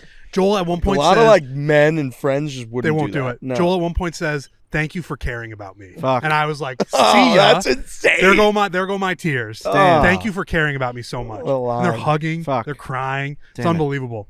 Joel, man, I fucking love Joel. Me too. I feels like we're wrapping up here until we get Jake Knapp. Joel Damon, you're a hero. I'm back in on Anthony Kim. Okay. Oh, Shot oh. a 65. He now everything's coming out. He didn't know how to use TrackMan. He hasn't even been fit for clubs. He just had no clue He said that? now Yeah. we drop from knee What the height. fuck? Frankie had no idea that the drop Is isn't there a this, chance that you he know, just didn't this. play golf for legit 10 years? I think there's a chance that he He was didn't hit a golf ball? as unplugged from the golf world. And I used scene this as example anyone's last time, ever but I think been. it's true. It's like you're unthawing a caveman, and Yeah. now he's playing golf again. Yep. Like, would you say over or under? He played 20 rounds over those 10 years. Thing is, I feel like he might have played golf like casually, but I don't think he was like paying attention to like golf. I think it might be under. I think he probably played like a couple times a year for 10 years. I hope that's true. I hope that's true, too. I hope that's Like true. full rounds of like counting your score golf. He That would be the fired- first question we'd ask him if we ever get him. 100%. He fired whatever that was, 6, 7 under. Oh, yeah. That was a great round. 65. Coming off, what did he shoot, a 76 and a 74 or something? And then he just turned it around, played lights out. Every interview now, he's got this. He's a different Anthony Kim, obviously, but he's got this. He's like Mr. Zen perspective kind of guy. He's talking about how he never thought he'd be back in this place in his life, and how he's like very optimistic about what kind of the direction he's going with his golf game this quickly. And you find out, you know, the legend of Anthony Kim is growing with the TrackMan stuff, with his caddy saying, yeah, he hasn't been fit for clubs yet, so we have no idea really on distances. This is how the juice gets put back into Anthony Kim. That's right. Where we watched him shoot a 76 in his first round, he's asking for gimmies, and we're like, oh, this is a letdown. And then you find out a couple weeks down the road that he didn't know any. He was using like clubs that he pulled out of the garage and shooting 75s. Gets fit. I don't know if he got fit in between. Then shoots a 65, and now we're rolling with Anthony Kim. We're rolling. I'm back in on him. So let's go Anthony Kim. Let's go AK. And then the last thing is, as a podcast that likes to weigh in on the royal family, there's a little bit of drama what's with going on with Kate? Kate Middleton. I saw she just released a statement apologizing, saying that she said, like many, did you see what happened here, Trent? I heard she might be missing.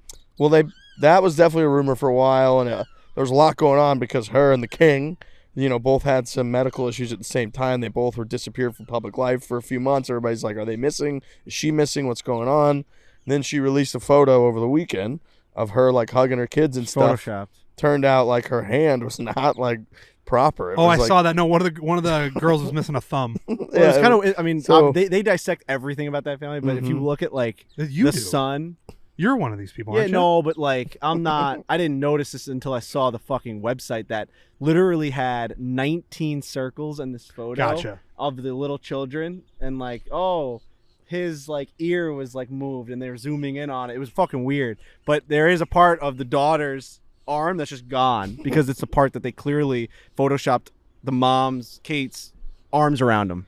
Yes. So she like wasn't in that photo. Gotcha. So And she has no that's- wedding ring on, which is everyone's like, whoa, what's going on there? She hasn't been seen in months. So she put out an apology statement saying something to the effect of, like, many amateur photographer takers out there, I like to experiment with editing photos.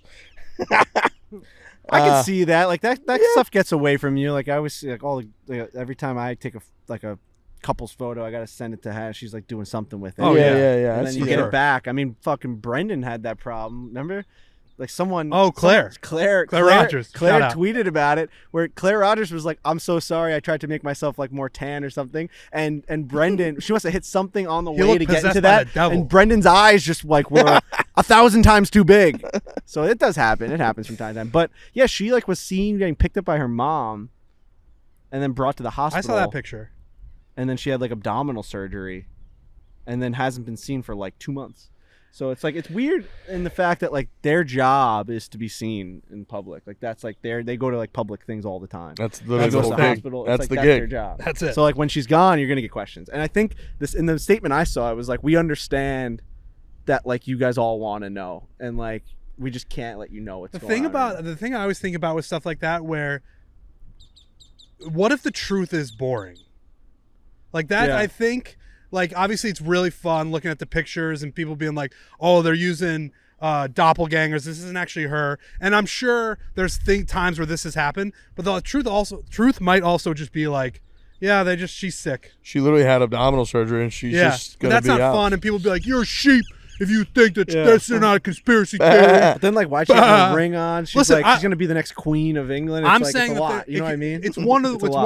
one of the two things. It's either a lot. the She's- it craziest is. conspiracy theory of all time, or she's sick, had abdominal surgery, Right. and it's like people just love to speculate. Do you And think they- there's ever been a time where someone's successfully used a doppelganger? Absolutely. You think? 'Cause Yeah. there was like all this stuff. Like you ever see like, Well, Osama bin like- Laden was doing that for a long time. but you think they've ever like someone like they say that like if you look at Biden's ears, sometimes they're like different ears, and like have they sent someone out there that aren't him? Do you think anyone's ever successfully? Biden, I think, would be too bold. It's too much. at It's like this right, point. You can't. right. That's what I'm saying. But like a movie star, no, or you like think? just to avoid paparazzi. And Oh, stuff. maybe like walking from a door to a. I'm just saying like. The conspiracy theorists, did they ever get it right once? Where it's like I'm that sure. person's not that person. Look at the face, like Kate Middleton. Like she did a public appearance at a fucking hospital. It wasn't her. Like that would be wild. Wild. there was Yes, one- that's there's- definitely happened. think so? Yes. Wow. There was somebody who people for a long time thought was using. Melania. They thought Melania Trump was doing it Yeah. for a long time. Yes. Well, dude, think about how easy it is. Like, clearly they are able to get actors and actresses that play Yeah. real life, like the lady who plays Princess Diana. Oh yeah. She Looks just is like her, yeah. she is Princess Diana. Right. That's true. And so like they could just, if they can do that, Right. This isn't the same thing, but you ever see like when the president is somewhere, the vice president is somewhere, and the Secret Service guys are walking and their arms are fake yeah. because they're holding guns under their jackets, Wow. and their arms are clearly That's like this, electric. and they're clearly just Yes. standing there like this, walking down the street. I love that shit. Me I think too. that stuff fires me up. That's fucking fire. I love that. I'll show you some pictures. Have you seen those? No. Yeah, they're everywhere. That's sick. Just a guy like I'm picturing a tall, bald guy walking down the street somewhere in DC, and he's just clearly you can't see it, but his arm is clearly fake, and you just know he's under there holding something. Don't. He's holding something under there.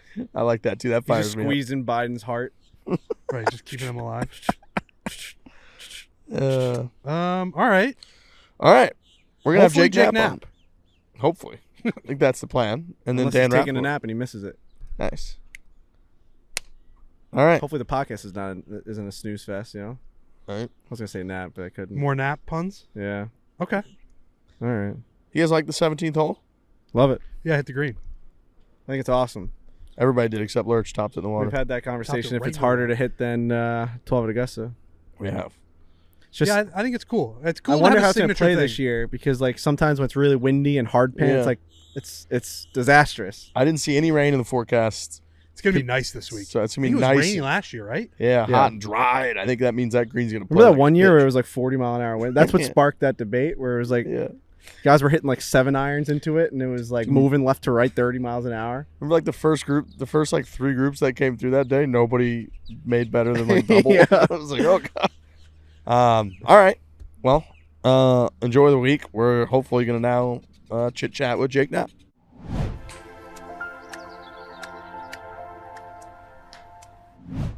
Today's episode is brought to you by 8 Sleep, the high-tech solution to your age-old sleeping issues. 8 Sleep's Pod 3 cover slips right over your mattress, bringing heating and cooling tech that keeps you comfortable and sleeping deeper for a better, more restful night. 8 Sleep is unbelievable. Your sleep is probably the most important thing that's going to happen to you. Everybody knows now. We've got all the health, all of the data, all the proof behind it that if you want to be healthy, you want to be sharp, You want to live longer, you got to have good, solid, consistent sleep. I don't know that you could possibly do that better than 8 Sleep does it for you. Tracks all of your numbers, your HRV, your heart rate, the hours of sleep that you've had.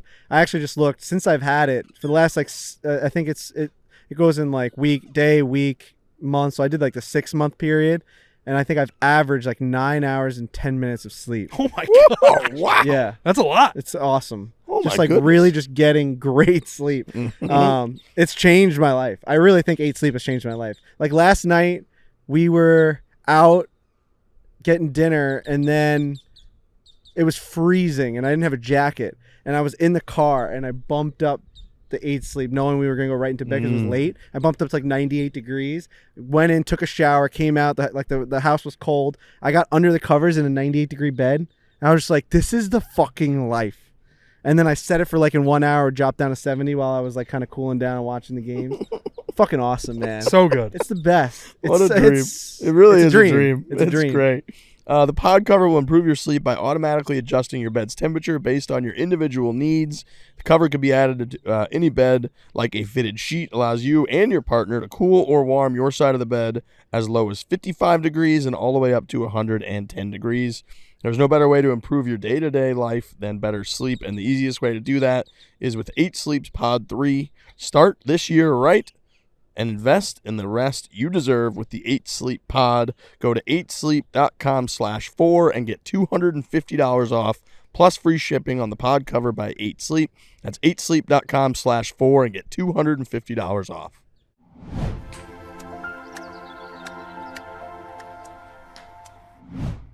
All right, ladies and gentlemen, we're here for the Players' Championship. We're on site. Jake Knapp, who just won the Mexico Open, insisted that we do this in person, which I appreciate. It's always a lot better. Players' Week. I mean, obviously, you're coming off a win a few weeks ago. You're playing well, minus the 12, which I do want to talk about. Going into a week like this, it's Monday afternoon. We're doing this. Where are you kind of at? Prep work, you still getting situated? You unpacking? Where you at? Yeah, I mean, just got into my Airbnb 30 minutes ago, so still getting settled in this week, but doing my best to kind of recover, get ready for this week and prep like any other week for the most part, just trying to make sure that I'm mentally reset and ready to go when Thursday comes around. Your life's changed quite a bit in the last couple months. So you graduate from the Corn Ferry Tour last year. You get off to a good start, finished third, I believe, at Farmers. And then you get really hot in Florida, or you get hot in Mexico, win in Mexico, and then you had a chance to win the next week. You're in the Masters. You're in all these elevated events. Your schedule looks completely different than what it did at the beginning of the year. On a personal level, like, how has it been? How are you handling this? I shouldn't say there's not much to handle. There's a lot of things going on, a lot of moving parts, but for the most part, it's just, I feel very fortunate to be able to kind of hang on to the win in Mexico. Just didn't feel like I played very well Sunday, obviously. I feel like I probably would have been more excited after that week if I played better on Sunday, but it was kind of one of those things where it was like, didn't play very well, so I felt like I had to get back to work, kind of Monday in Florida. So that's kind of what we did. I played in I played in a Pro-Am on Monday right after Sunday in Mexico, and then just went right back to practicing and trying to prepare and win in Florida, and just had a lot of things I needed to work on. So was excited that I was able to play well again that week and put myself in contention. That final round, when you feel like you didn't play well, you still got it done. Is that, in your mind, could you feel like something was different? Like you went into the final round and you didn't play well because for some reason, whether it's subconscious, whatever it is, that it was a final round? Yeah, of course. I mean, like, I haven't played with a lead like that before. I mean, even Ever? To my recollection, not really. Like, not really a 4-shot lead. I mean, maybe some amateur tournament at some point when I was younger, but nothing of that kind of significance, obviously. I mean, even in Canada, my first 2 wins were both come from behind wins where I played really well on Sunday and kind of climbed up the board. And then my third win up there, I had a 1-shot lead on a course where you're just trying to go super low anyway. So didn't really leaderboard watch, tried to make a bunch of birdies. So yeah, I mean, I didn't really know exactly what to expect in terms of what I was going to be thinking about and whatnot. And, obviously your brain kind of goes to those places the night before and everything where you're like, yeah, I do have an opportunity to like change this year, the next couple of years, job security for the next few years, all that definitely, goes across your mind. But, I felt some nerves for sure those first few holes. And then I think once I realized that I still had a few shot lead after playing just awful for the first couple, I was like, all right, like I can get it around this golf course without hitting it my best. There's a few tee shots you have to hit well, and I did a good job of doing that. And then just managed my game well. Didn't make any bogeys after those first 2 holes or first 3 holes, and then just kind of rode the ship from there. Are you surprised yourself at all by your hot start to the year? I mean, not really. I mean, I feel like I played well last year. I worked hard all this offseason. Didn't really took like a week off once the season was done. Had some things I wanted to improve on, and went to Sony, which like is a golf course you just couldn't design worse for my game. You like to rip dog. Yeah, I mean, like the more you can put driver in my hands, the better. Even if it's whether it's a tight course or whatever it might be, but if it's long and everybody's hitting driver in every hole, I feel like it's a good advantage for me. So, but I mean, I feel like I can play well on shorter courses as well. Like, didn't hit a ton of drivers at the Cognizant and still was able to compete there. So, but yeah, I mean, being able to hit driver on every hole with big wide fairways, especially if you're not hitting well in Mexico, is definitely an advantage. So that was a course that fit me well, and then also that beginning stretch is comfortable for me. I mean, I didn't play well at Amex, but I love Torrey Pines. I mean, that golf course I feel like is kind of built for my game. You can kind of bomb it, and yeah, you can't score from the rough, but like the ones where you hit the fairway, being able to have 9-iron to those greens rather than 6-iron or whatever it might be is a pretty big advantage. So you're a late bloomer in golf. You're 29, which you're basically holding on for dear life at this point. Yeah, there's some. I mean, we're joking, but I sent some tweet that you have star potential, and there was a lot of people saying, "Oh, he's 29, he's 29," which in the grand scheme of things, You is really not. rile people up with your tweets, Dan. People get upset.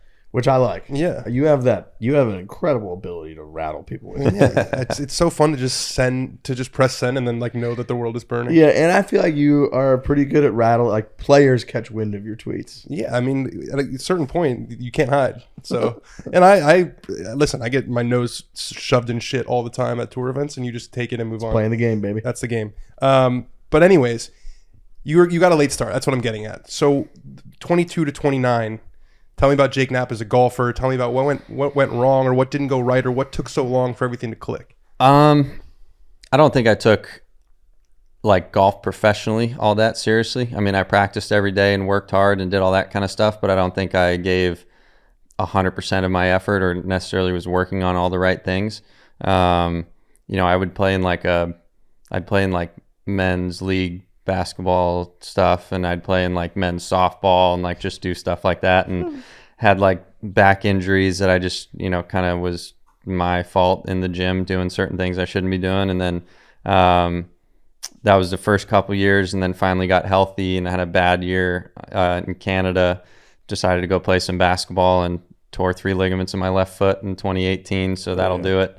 And then kind of decided after that in 2019 that it was like, okay, like this is what if this is really what I'm gonna do. I kind of lost like all my initial sponsorships coming out of college, so you're kind of starting fresh, and just decided in 2019 to kind of give it a fair go. Everything else was going to stop. Told myself I'm going to keep my feet on the ground and just focus on golf. And I had a good year in 2019 in Canada, and then moved on to Corn Ferry, and then the COVID stuff, kind of the same thing. I kind of fell back in that lapse of where that big gap. I just started like working out a bunch, not practicing as much as I should, and maybe just not working on the right things, and just kind of an adjustment period, getting used to new courses, new travel, and long seasons.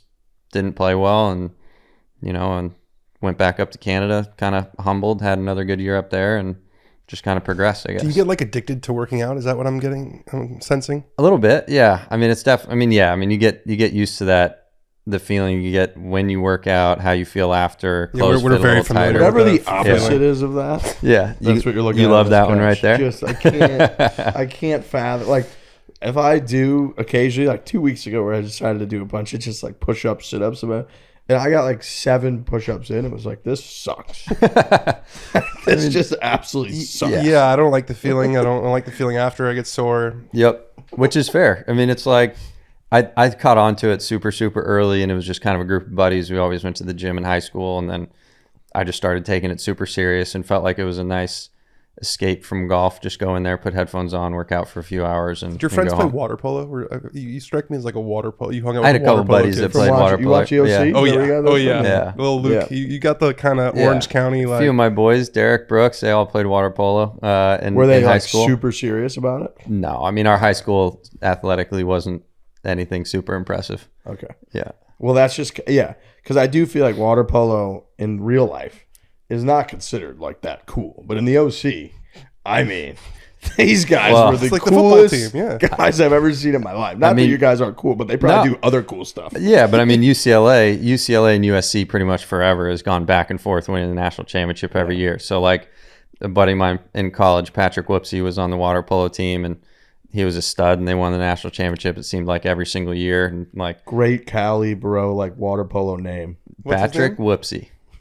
Whoopsie? Come on. Whoopsie. Like That was- whoops? Does he surf? Yeah, Whoops. Whoopsie. That's I would sick. assume. He's got to Whoops. surf. Got to. Yeah, he has to But they all surf. got the bleach blonde hair and they're all super tan and like those guys have a crazy They kind of look like schedule. you, honestly. You kind of look like that's. I could kinda your probably pull aesthetic. it off, yeah, but not the tan part, that's for sure. But you're in the sun enough. Yeah, just in certain areas. Yeah. Yeah. Just a dangerous wrecking crew you guys are when you Yeah. show up. Girlfriend away from this crew. Jesus. Yeah, seriously, the water polo kids.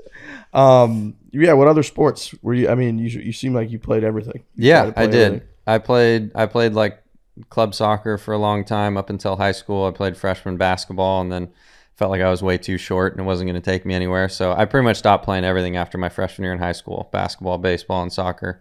And then just stuck with golf. I kind of wish I would have played something else just for fun, just because it's the last chance you really get to play any other like organized sports if you're going to take one seriously I later. mean, you were playing basketball until like 2 years ago. Yeah, I know. So that's kind of how I made up for it, just playing pickup games, doing all that kind of stuff. But that's a little bit more dangerous, I would say, than playing high school basketball.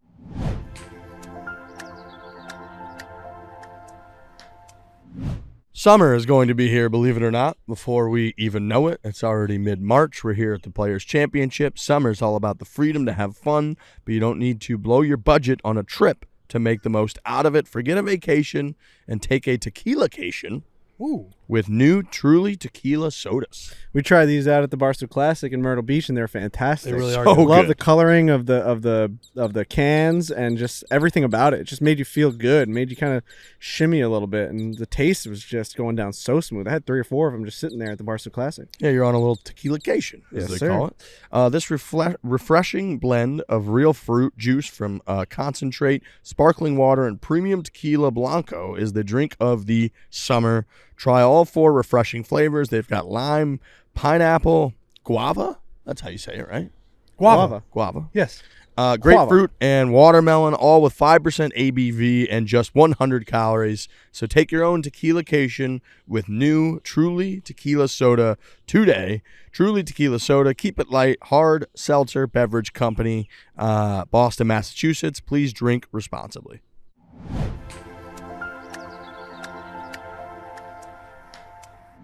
Your swing is something that people love and get Yeah. behind. I think it's it's like Freddie Couples, but with way more power. It's almost a John Daly backswing. Did anyone ever try to shorten it, or it's very homemade and powerful, or has it kind of stayed consistent throughout your career?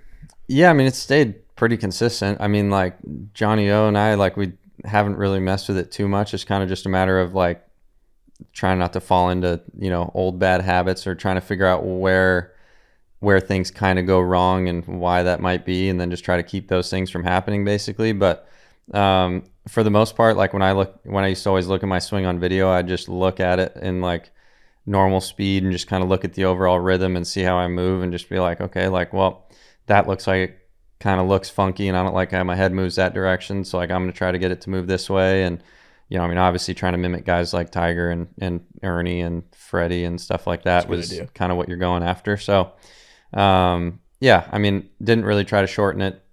We always joked and said that it's going to get shorter as I get older anyway. So why shorten it now? It's true. So It'll yeah, be 70. It'll be parallel. yeah, exactly. So I figure why not let it be long, and that's just the way my body likes to move. So just tried to own it.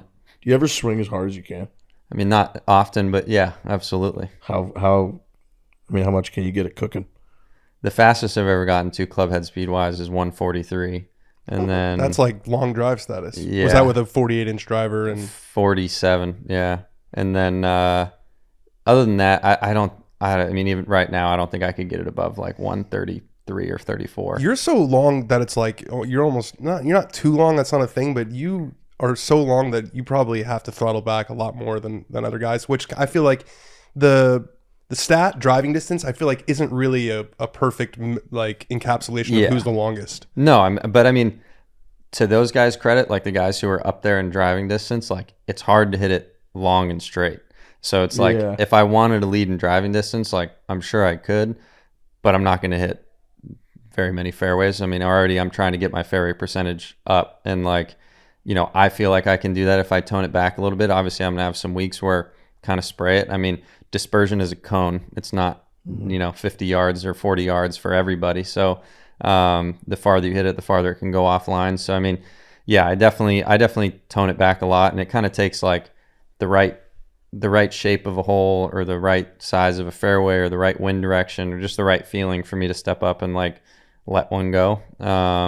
And, sometimes it might be a really skinny hole that just kind of fits my eye and I just like it.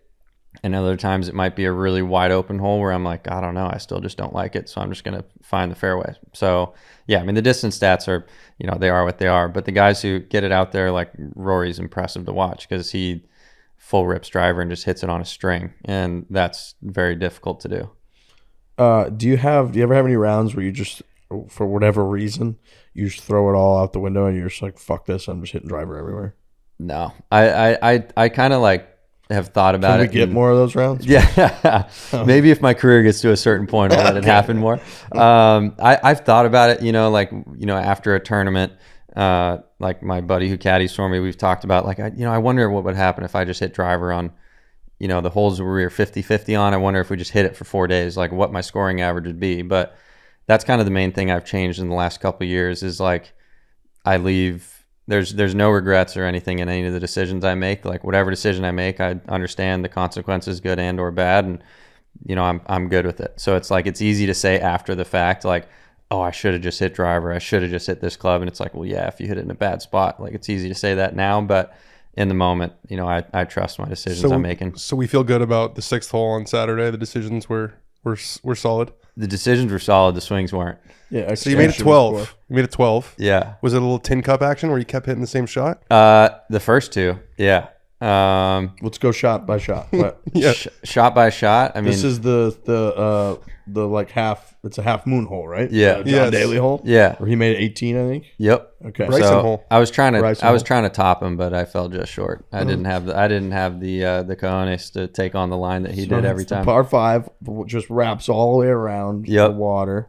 First shot, winds off the left and slightly in. So like the more left you hit it, the more you're hitting into the wind. So I knew I couldn't take the same line that I took 2 days previous or whatever it was, and just take it kind of right over the meat of the lake.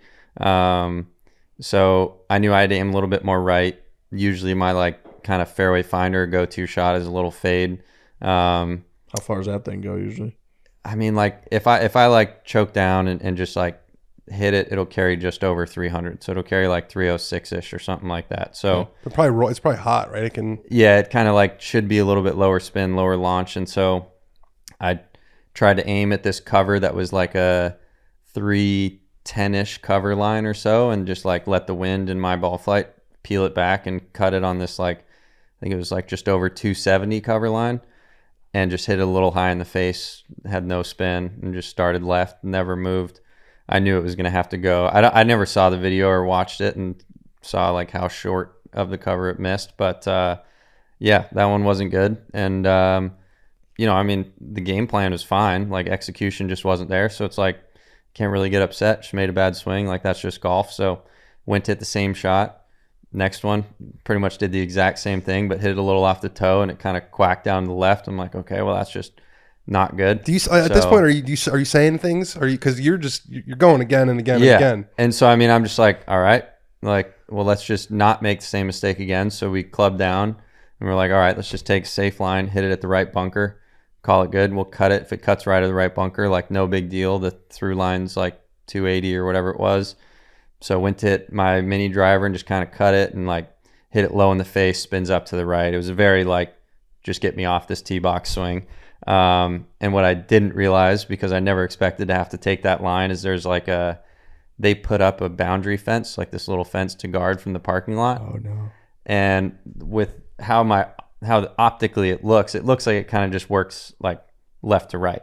You don't realize it comes at you. So the more right it goes, the shorter it is to get over it.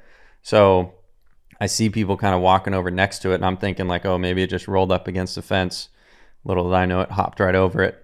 And so we get halfway up there, and they're like, oh yeah, like that is a boundary fence. And I'm like looking on the back of the pin sheet, and I'm like, it doesn't say anything about a boundary fence over there. Like there's no white stakes. It's just a black fence. And so had to go back. So you had to walk of shame after your third shot. Yeah. I didn't know this story was going to be this good. Yeah. This is great. Yeah. And then Holy just cow. clubbed down again, aimed 100 yards right, and just took 2-iron, probably took 8 seconds to hit that shot and just slapped it out there. That walk back, or I guess it was a cart ride back, is it silent? Or are you saying I can't fucking believe I just did that? Like, Not really. I mean, like I don't really remember, to be honest. It was just one of those moments where you're just like, I was more so just thinking about the first swing. I was like, I knew in the back of my mind that first swing,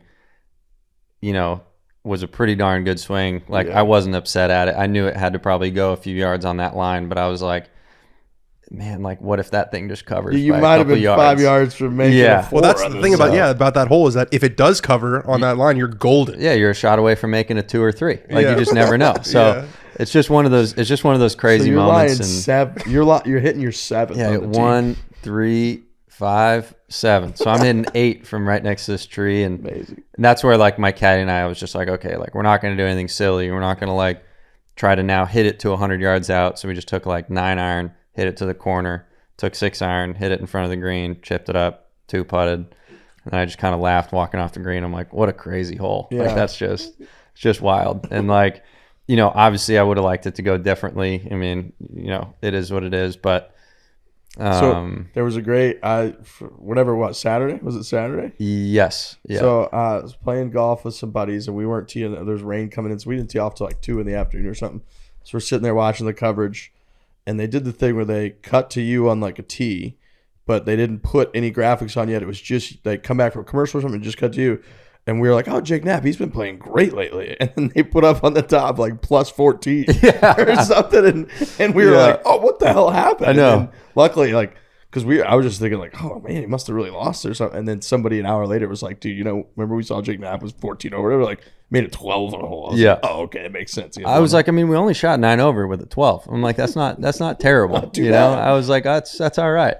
Yeah, you were actually lucky to make the cut too. Wasn't like someone made a bogey late or something? Yeah, mentally I was not prepared to play on Saturday. I bogeyed 18 to finish Friday, and played solid Friday after just having. I really just played bad for the first like 8-9 holes on Thursday, and I think I was just a little sluggish and just wasn't fully prepared to play. And that golf course can eat you up. I mean, you hit one bad shot, you're struggling to make bogey. Do you prefer those kinds of golf courses? Torrey Pines, Bay Hill, like these courses where it's tough. Every shot's tough. For sure. I mean, I like it. I just think after the previous 2 weeks, I think I was just mentally a little bit drained, unfortunately. And I just don't think it took me a little while to like wake up and get going. And it's like, hey, like you don't pay attention. Like we're going to shoot 1,000,000 on this golf course. Right. I'm still waiting for a pro to be like, nah, I like it when it's really easy. I don't like it when it's hard. No. Every single one, I like it best when the rough's long and you got to hit fairways. Well, and I like it. I just like it when it's. Yeah. I just like it when it's challenging. You just want like.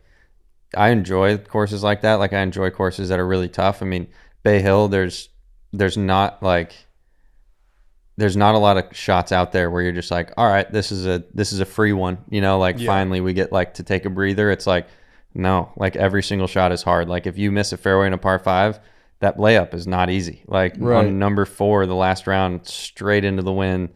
It wasn't like crazy windy, maybe like 12 to 15 miles an hour, but like I hit 5-iron into the green on that hole on Saturday, and I hit 5-iron to lay up on Sunday. Wow. And missed the fairway, then had 7-iron into the green from the rough, chunked that short, got it up and down. It was just a completely different golf course when the wind flips. Yeah, I mean, you won a tournament. What were you, 24 under? In Mexico? Yeah. 19, I think I won so at. you go from 19 under to 13. I mean, that's golf for you. It's for sure. And it's like, and that's the nature of like when people talk about like the rollback stuff with like, oh, guys hit it too far or whatever. And it's like, well, go look at Bay Hill. Like that course is it's not crazy long. Like it's long enough, but like the fairways are super narrow. The greens are not very big and they're undulating. You make them firm and fast, and then you add a little wind. It's like the place is not easy. Obviously, like Scottie still kind of tore it up, but it rained Saturday night and it was a lot softer, I think, than what they were expecting. Yeah, and there's only 2 guys double digits under. Yeah. Wyndham was 10, I think, and Scottie's 15, but otherwise everybody's single digits under par. Yeah. And it's kind of like when guys are talking about LA at the US Open saying it's way too easy, and it's like, well, okay, Thursday, yeah, it played a little easier, but like Friday to Sunday was not too easy. I was just thinking the answer to your question might be Rory McIlroy likes easy US Opens. Yeah, That's his preference. it's true. Like Congressional, when it just absolutely just dumped on him the entire time. Yeah. Coming out here, so a lot of the courses that you're gonna play, you haven't played them in tournaments. How's how's the learning curve? Do you like play video games? You try to play them on video game? Like how do you try to learn the courses while you're also preparing and then playing? I mean, luckily I've been playing professionally for a while, so I'm pretty used to like getting on courses for the first time and just having to figure them out and get comfortable. I don't do anything special. I have like a stats guy that I work with who kind of tells me like, hey, there's certain holes where it's like very beneficial to hit driver or not beneficial to hit driver, or don't miss here, miss there kind of thing. You guys do like a phone call? You do like a Zoom or They give you like a packet? It's like a program online, so it's like a website I log into. It has every single shot hit on ShotLink for the previous X amount of years, and so you can kind of see where everybody's played it and done all that. So yeah, it's good to see. You can see like scoring average of certain holes. Certain holes going into it. You're like, hey, this hole's really hard. It's like Bay Hill we talked about. It's like you go shoot 2 under every single day, you're going to be in a really good position. And it's like you don't think that sometimes when you play a course in a practice round, because like the pins are in the middle of the green, it's not as firm. But then like pins get harder, greens get firmer, rough gets longer. It's like you're like, okay, yeah, I can see it now. So yeah. How much does your stats guy or do the two of you together come up with a strategy, or is it more you and your caddy based on using the tools that you guys have? A little bit of both. I mean, I look at it before the week starts, and then I also look at it basically every night before each round. So I'll basically check out where the pin location is, where the good places are to miss around that pin, and all that kind of stuff. And then we kind of have a strategy going into the week in terms of, kind of what approach numbers we're going to be hitting a lot this week. So maybe your practice changes if you're playing a course where you're laying up to a lot of wedges, and like you'll do more wedge work. If you're playing a course like Mexico, it's like you're hitting a lot more 7 to 5 irons or something like that. So like practice changes a little bit that way, but I'm still like a very feel-based player. If I'm hitting it really good, I'm going to get out of my own way and let myself hit more drivers and get it up there and attack more pins. And if I have a day where I'm not drawing it, not cutting it the way I want to, then it's like, all right, I'll be a little more conservative and trust my putter and short game. How was it when the direct deposit hit? I mean, that's so funny. I've been asked that a couple times. It to be honest, now it just seems like a fake number. Yeah, like it just doesn't even seem right. You probably made like 2 already this year. What's that? 2 Fake million numbers. Yeah. Yeah. So does that just feel that's just not a real thing? Not really. Yeah. I mean, like I think the check for like Farmers was obviously like the biggest check I've ever gotten. I mean, even last year, like I never finished inside the top 4, top 3. I think top 4 last year. I think 5th was my best finish on Corn Ferry. So like, I think the biggest check was like $50,000, something like that. So it was like that seemed like that's wild. Like that's a lot of That's money. wild. So yeah, I mean, like I've never really been into the golf for the money and that kind of stuff. Like I love playing. I love competing. Like I've played professional golf living on a very limited budget for a long time. So like it's nice being able to like Get not places have to like worry. this. Yeah. Like, I mean, and even then it's like I look at an Airbnb and I look at something that's like $180 for the week for like my caddy and I'm like, like we can do cheaper. We can find something better. We're good at this. Yeah, I'm still in like the 120 a night ballpark range. So yeah, I'm not, nothing's really changed necessarily, but yeah, it was a pretty cool deal. We'd be remiss if we didn't ask about the nightclub bouncer stint. That really got a lot of play. To get too much play? Was like, how long were you actually doing it for? It's funny. I literally asked them at the beginning of the year when they ask you kind of what things do you want covered in your bio and what things do you want talked about on TV. And one of the things I wrote in there was like, can we please leave the bouncer stuff in the past? Like, can we please, like, I did it for 8 months. I'd prefer that was just like, I'm not a bouncer that decided to play golf. I've been golfing for a long time. That's the other thing. Ben Griffin, I think it is. when they were talking about him like being an accountant. It's like, Yeah. no, he was a fucking 3-time All-American at UNC. Yeah. Who for one summer like worked in an accounting office. For sure. Yeah, they made it sound like you were just some jamoke who was going to the public range. Yeah. Not like you were, played at UCLA and have been doing this forever. Yeah, like I played in the national championships. Like I finished 3rd place in Now the US. you're a bouncer. Yeah, like I've done a lot of good things. I've qualified for PGA Tour events when I was an amateur. Like I did work there for like an extended period of time. I worked there from October until May, June or something like that. So like October of 21 until like May or June of 22. So I worked there for a while, but like I was golfing the entire time. Like I was playing mini tour events the entire time. They painted it like you're in Happy Gilmore, but Yeah. like Yes. some douchebags with Titleist hats came in and you kicked them out of the bar. We're like, if I Yeah. outdrive you, you guys will stop coming to my bar. Yeah. And they were like, you're sick. You got to play professional golf. And now here you are. Well, and the funny thing too is like guys will just be like, "Oh, you're not too big to be a bouncer," and it's like, well, I mean, yeah, I was probably a couple pounds heavier then, number one, and then number two, like, have you ever been to a bar where you've seen a smaller guy in a security shirt? Like, not everybody's 6'6" and 300 pounds. I was like, I did my job and I left. We had our radar up, but I'm with you now. You got to be real careful in the golf world, especially those guys. They got so much time to fill trying to talk about stuff. It's tough. That Yeah. they like latch on to whatever they could possibly latch on to. Yeah. But that's funny. You're like, that's the one thing to leave off. And that was just everywhere. Everywhere, 100%. And it's fine. Like, it is an interesting story, and like I get it. And like, and to be honest, like if I wanted to, I probably could have reached out to members at my club or people I know in the golf world and asked them like, hey, I'm struggling financially. Like, is there any way you can help me, whatever? But like, I just hate the idea of owing people money. I don't really want to, I didn't want the added pressure either. Like, if I feel like I didn't perform and, now all of a sudden I'm in the hole owing these guys or whatever it might be, I didn't want to feel like I was letting anybody down. So I was like, I'll go earn my money the hard way and do it myself. And I think that made it a little bit easier on me just to go out and play. Because if I didn't play well, it was just on me. You're a big white hat guy. I've noticed that. White hat? Yeah. Ever since we were kids. Because I think I told you the story. I played in the state championship, or it was at Skylinks. Okay. in Long Beach. Yeah, that's right. I think Cantlake clipped you. Or you clipped Cantlake. No, he beat me both rounds. He beat me that round, and then he beat me the round at La Prisma as well. La Prisma was like the U.S. Open of Southern California place is golf. tough. Yeah. You were always a white hat, white belt guy too at the time. White belt used to be huge back then. That was when Tiger started rocking it, and then everybody got into it. Everybody was into the AK big belt buckles. So Yeah, used to true. be big Nike belt buckles, and like I had like a Superman The belt Jay buckle. Lindbergh one, you know that one? I actually the had JL. a white Nike huge silver belt buckle. Oh, yeah. belt. I still got a bunch of those in my parents' house in my room back there, and like those were big. What's funny is like I wear white hats like when I come around like golf tournaments and stuff. When I'm home, it's like strictly black New Era 950 hats. I think you're all like the Leo time. DiCaprio or something. You're like No, it's just the only hat It's a that's good ever look. fit my head. from and your it's- bouncer days. Yeah, exactly. It's the same golf hat. Like my golf hat's a New Era 950 hat. It's the exact same hat all the time. It's like, yeah. But at home, it's all black just because white gets dirty way too quick. Yeah, true. I feel like not a lot of tattoo guys out there on tour. Yeah. We actually, a couple weeks ago, got a question from a listener that was like, is there happen to be any rule about people covering up tattoos on tour? Because I never feel like I see them, and then you won like that week. Yeah. Does it like make you, I don't know, different or anything, but like anybody ever saying you need to like, I mean, you won't really see me in white shirts very often because as soon as I sweat in a white shirt, you'll like see everything right through the white Your whole shirt. chest So I don't. is... Just the left half of my upper body is like all that's covered. funny, white shirt would literally show through. Yeah, That's somebody brought it up to me actually when I was in Canada. Like it was like a host family that I'd stay with. They came to watch, and like the mom of the family was just like, "Oh, by the way, love the artwork back there." And I was like, "Oh my god, I never even thought about that." Yeah. So I never really wear white shirts or at least anything that's super thin.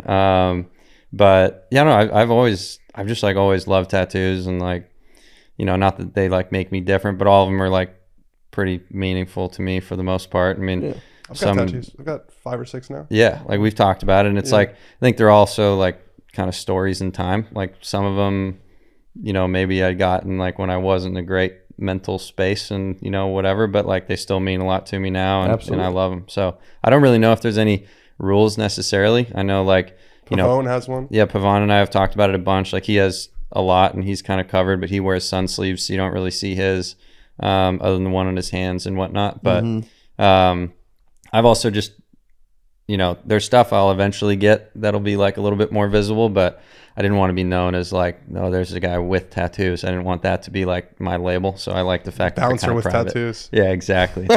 We can run with that one for Real sure. bad boy. Yeah, exactly. So, You'd love that. yeah.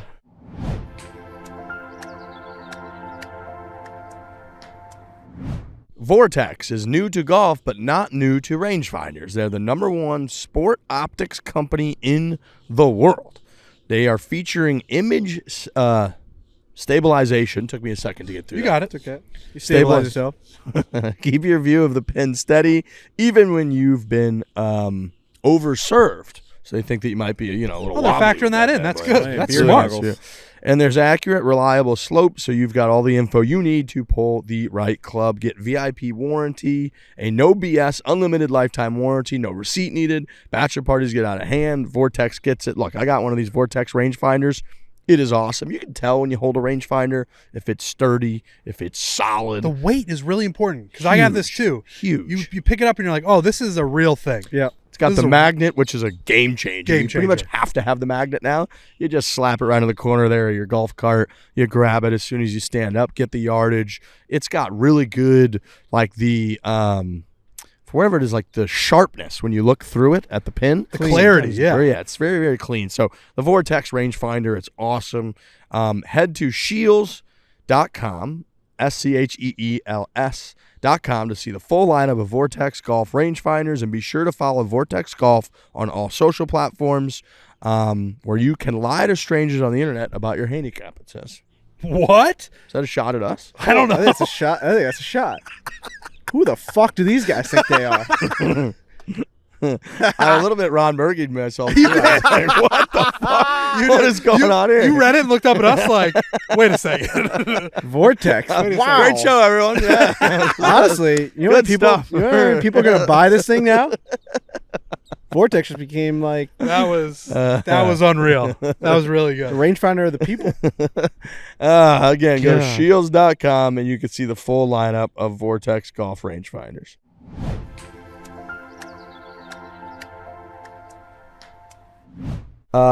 What's your kind of instinct feel on Sawgrass on this place on this week? I haven't been on the course yet. I mean, I played it when I was younger, and I'm familiar with the golf course. But I know it's not a ton of drivers. It's a lot more of like a positional kind of spot golf course, which I tend to like those courses. And it's definitely kind of an iron test, ball striking test, which will be good, especially when it's windy. I mean, you got to put it in the right areas in some of the greens. But I like it. I'm excited. I mean, I know that this place will get kind of rowdy and kind of crazy. I mean, obviously that finishing stretch is challenging. I mean, it's a penal golf course. The rough seems like it's up and pretty thick. So I'm looking forward to checking it out tomorrow. This is my first time I ever came was last year, and I was blown away at how awesome a tournament it is, and blown away, like you said, it gets rowdy. Yeah. That scene 16, 17, and over by 18 Oh, T, man. like people are getting after it out there. But it's respectful. It's like It's not quite the waste management it's vibes. kind of it was almost a combo between the Masters in terms of how like professionally and efficiently the whole thing is run, yeah. and waste management for like certain pockets of it are really pretty hardcore stadium type feel. Yeah, which is cool. I mean, I think that's like, it's kind of like the balance that golf needs. Like, I think everybody agrees that waste management got like a little iffy in parts and at times, but I think as a whole, like events like that and situations like that, like they're fun. Like 16 is a very fun hole to play. Like I didn't know what to expect. I didn't know if it was going to be like kind of my vibe, because I'm definitely more on the side of like I know I'm going to love the Masters and like the respect of the game and the whole thing. So I wasn't sure how I was going to feel about 16, but like that was a blast. Yeah, I was going to ask, because there's I feel like a week every year where guys get their invitations in the mail. Yeah. And you see some of them pop up, but you qualified by winning a tournament later on. So do you still get a paper invite? I got the UPS saying it's been delivered, so I hope nobody's stolen anything out of my mailbox at home, but I'll get it next week when I go home. So no one's opening that until you get home. Yeah, no. Well, I don't. Yeah, I mean, my place in Arizona, nobody lives there. I don't live with anybody, so I'm just praying that nobody decides to break into my mailbox. They send you like a tracking? Like, how do you know that it's... Yeah, they sent me like a tracking saying that like it's like they send it pretty quick. I mean, it got there the week after like 4 days after I won or something like that. It showed up. I would have thought your ball hits the bottom of the cup. That thing is in the air. Yeah, pretty much. Yeah, I mean, that's great. there's They some know where you live. logistics, They know where you live. They got to double check the scorecards, make sure Yeah, everything's true, legit. true, but true. yeah, I don't think they send those out very often. Have you been yet or have scheduled around at Augusta yet? I actually just did today. So yeah, I got 2 practice round days set up for next week. And yeah, I'm Who's going with? stoked. Just me and my caddy for the first trip, and then just kind of deciding what my schedule is going to be leading up to it, which events I'm going to play, and then going to try to make another trip out before the week starts. Will you guys stay on site when you're there? No, this trip, before they have like a member event that they have basically before they kind of open it up officially for all the Masters practice facilities and all that stuff. So no, just going to just grab a hotel down the street and probably spend the entire day there. $120 a night. Yeah, basically. Yeah. Yeah, that's Wherever there's a the Holiday Inn cheapest one. Express. That's right. Yeah. That's right. Yeah, I feel like, are you going to try to use probably that first day there to just like almost get the awe factor out of the way? Yeah. Yeah. So there's a guy who's caddied there for a really long time who I know who's caddied on some guys in the Corn Ferry Tour. He's caddied for like Boo Weekly in the past. And so he's going to kind of host us as my caddy while I'm there. So then my caddy can just kind of walk the area and just kind of enjoy it. And yeah, definitely get that kind of like awe factor, get like the goosebumps and all that stuff just kind of out of the way. So then, we're going to show up that week and we're still going to be excited and everything else, but we do a really good job and he does a really good job. He's very even keeled and level headed. So he'll do a good job of just being like, yeah, man, like let's just go to work. Yeah, you're a guy, I mean, you said like you're more of a traditional like Augusta Nat, you understand the Masters, all that. Do you still get when you come to these places, like even Bay Hill, like I've been lucky enough to have played there, and the first time I walked on the 16th tee and you could see the 18th green behind you, and I thought about all the putts Tiger made. Yeah, like I got the chills. Like when you show up to some of these courses, like do you still kind of get that feeling? Oh, for sure. That's awesome. I mean, especially like This week has a bit of a wow factor. Yeah, Like when you step Absolutely. on, you're like, wow. especially when it's like 50th anniversary and it's like I've been here before and like I know a bunch of guys who practice here. Obviously, a lot of tour players live here since HQ's here and everything, and I mean their facilities here are unbelievable. The driving range is amazing. It's ginormous. Wedge facilities are great. A bunch of putting greens. So yeah, I mean just like the history here in general. I mean, especially like you're saying Bay Hill, it's like you're driving down the road and you see all the guys who have won in the past, and then you see Tiger with 8 dates next to his name, and you're just like, gosh, like how do I figure out how to play this course like he does? But yeah, and then Sawgrass is just like, I mean, it's the 5th major, I mean, obviously this is the biggest regular season event in terms of money and purse and all that kind of stuff. So this is a huge event. And it's a tough golf course. You have to hit pretty much every club in your bag. You got to shape it both ways. And I saw a crazy stat today. There's only been 4 guys who have made the cut every year in the Players since 2019. I don't remember who they are, but that just shows you how volatile the course is. yeah. Like even guys who historically play well here can just like violently miss the cut one Yeah. year. Well, and like Tiger, I mean, he didn't have a ton of success here up throughout his career, and like it's And a he golf won course. twice, but he won it twice. Yeah, You have your like on weeks at Sawgrass. yeah, and it's a golf course that like you can say it like fits to certain type of players. I mean, I think it's a golf course that allows everybody in the field to have a chance because it's not crazy long. Like when it's firm and fast, like your ball's going to roll out a lot in the fairways. Like everybody's hitting second shots from like kind of around the same area in a lot of the holes. And I mean, sure, in golf, it's always an advantage to like have distance, but you see a lot of, Ricky doesn't bomb the ball, and Ricky Webb won here. Simpson And won here. yeah, By a like lot. Kuchar. it's just you play well, you're going to be rewarded. You play bad, and you're going to be penalized. We're gonna have to beat Scottie this week. That's gonna be hard. Yeah, Scottie's playing well. Scottie's played well for a very long time, pretty consistently. The quotes from people afterward, Wyndham was like, if this guy putts fair, it's like borderline unfair. If this guy putts well, it's like borderline unfair for us. Yeah. Shane Lowry afterwards was like, that was some round of golf. It seems like he's kind of put some distance between himself and everybody else right now. Yeah, I mean, for sure. I mean, if you're number 1 in driving and you're always top 5 in ball striking, and then you're going to start putting well, and he chips it well too. So like, there's nothing that he does bad. You don't get to world number 1 really with many flaws, and if you do, you probably make up for it somewhere else. Like watching him on Friday, like I literally took a nap and I had like a quick call I had to jump on, and then I was talking to my girlfriend about it, and she's just like, oh my gosh, like, she's hoping I'm going to make the cut. I'm over here thinking like I got no chance. If I make the cut, I need to do laundry tonight because I got no clean clothes for Saturday. And I watched Scottie like bang in a long putt on 15, birdie 16, and I'm like, there's no chance. This guy's going to birdie every single hole, and I'm going to be knocked out for sure. And so, yeah, watching how well he putted that final stretch from what he made 16 of 16 inside 15 feet. Like, Incredible. That's very hard to do, especially on those glassy greens when it's windy. Like, that's not easy to do. Do you try to like learn anything from that or anybody when they're playing like that?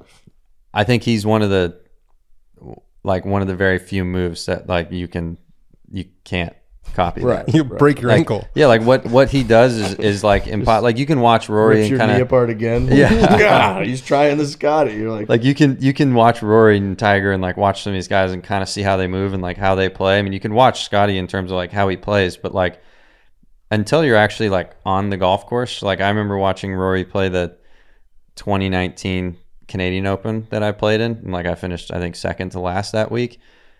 Like I barely hit any drivers in this golf course because I'm like, this place is so narrow. Like we're just gonna hit 2-iron to 150, 160 yards out and just try to 8-iron this place to death. And Rory's just stepping up there and shipping driver and just hitting it right in front of the green, chipping up, making birdie. And you're like, I know that like he's making that look really easy, but that fairway is like 17 yards wide. When he he's shot hitting that. 61 or Right. something. To Yeah, win. you had a chance to shoot 59 on Sunday. Yeah. And I was like, it's just not out there. Right, like that's yeah. just not like, so sometimes like you watch certain guys and it's like, you know, it's not like guys play like that every single week. So it's like watching Scottie at Bay Hill and watching him hit some of those shots. You're just like, yeah, like he's on, like, and he's just on more weeks than not. Rory had some very nice things to say about you. Yeah. You guys played together at the Cognizant. He said you have superstar potential despite you being way over the hill at 29. Was that cool? Was that surreal playing with him and having him say all those nice things about you? For sure. I think that was like, and Chris Kirk. I mean, Chris Kirk couldn't have been a nicer guy. I know guys made like a big deal out of playing with Rory, but it was like, I mean, Chris Kirk won the event last year and won the Century, or I believe he won Century. Yeah, he won right? it this year, yeah, with that And, 5-iron. Yeah, so I mean, he's a stud as well. That guy's very, very good. And playing with two guys who like shape the ball kind of opposite of how I do. I mean, I like to move it both ways most of the time, but like they pretty much both just like hit high, beautiful draws the entire time. So it's fun watching to see how they go about the golf course. But yeah, I mean, Rory like couldn't have been nicer, and both of them just talking the entire time. If I had any questions, he gave me very genuine answers. He wasn't really ever like short or anything, and never gave the impression that he was like, yeah, stay away, you know, I'm working. So he was really open to talk about it, and anything that I asked. And then, yeah, I mean, for him to say anything nice about me was a benefit, I would say. That's awesome. That's awesome. What a start to the year, man. It's been fun to watch. Yeah. We were saying on the show, when they cut to you, you're one of those guys that people kind of are like, oh, all right, I want to see how this goes. Like your swing is fun to watch. Your rhythm is insane. And you just got kind of an appeal about you out there on the course. You hit it a mile. You got the bouncer story that we love, obviously. But no, it's been cool to watch.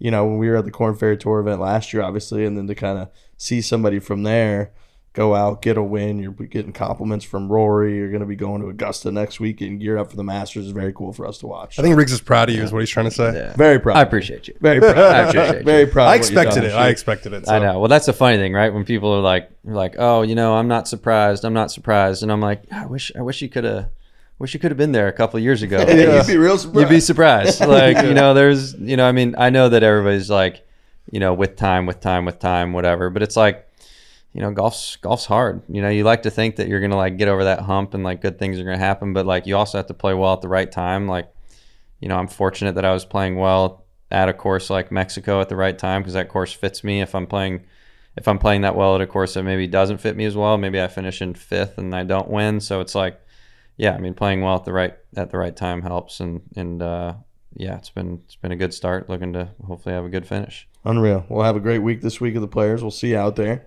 and yeah, congratulations on a hell of a start. Appreciate it. Thank you boys for having me. Thank you. Absolutely.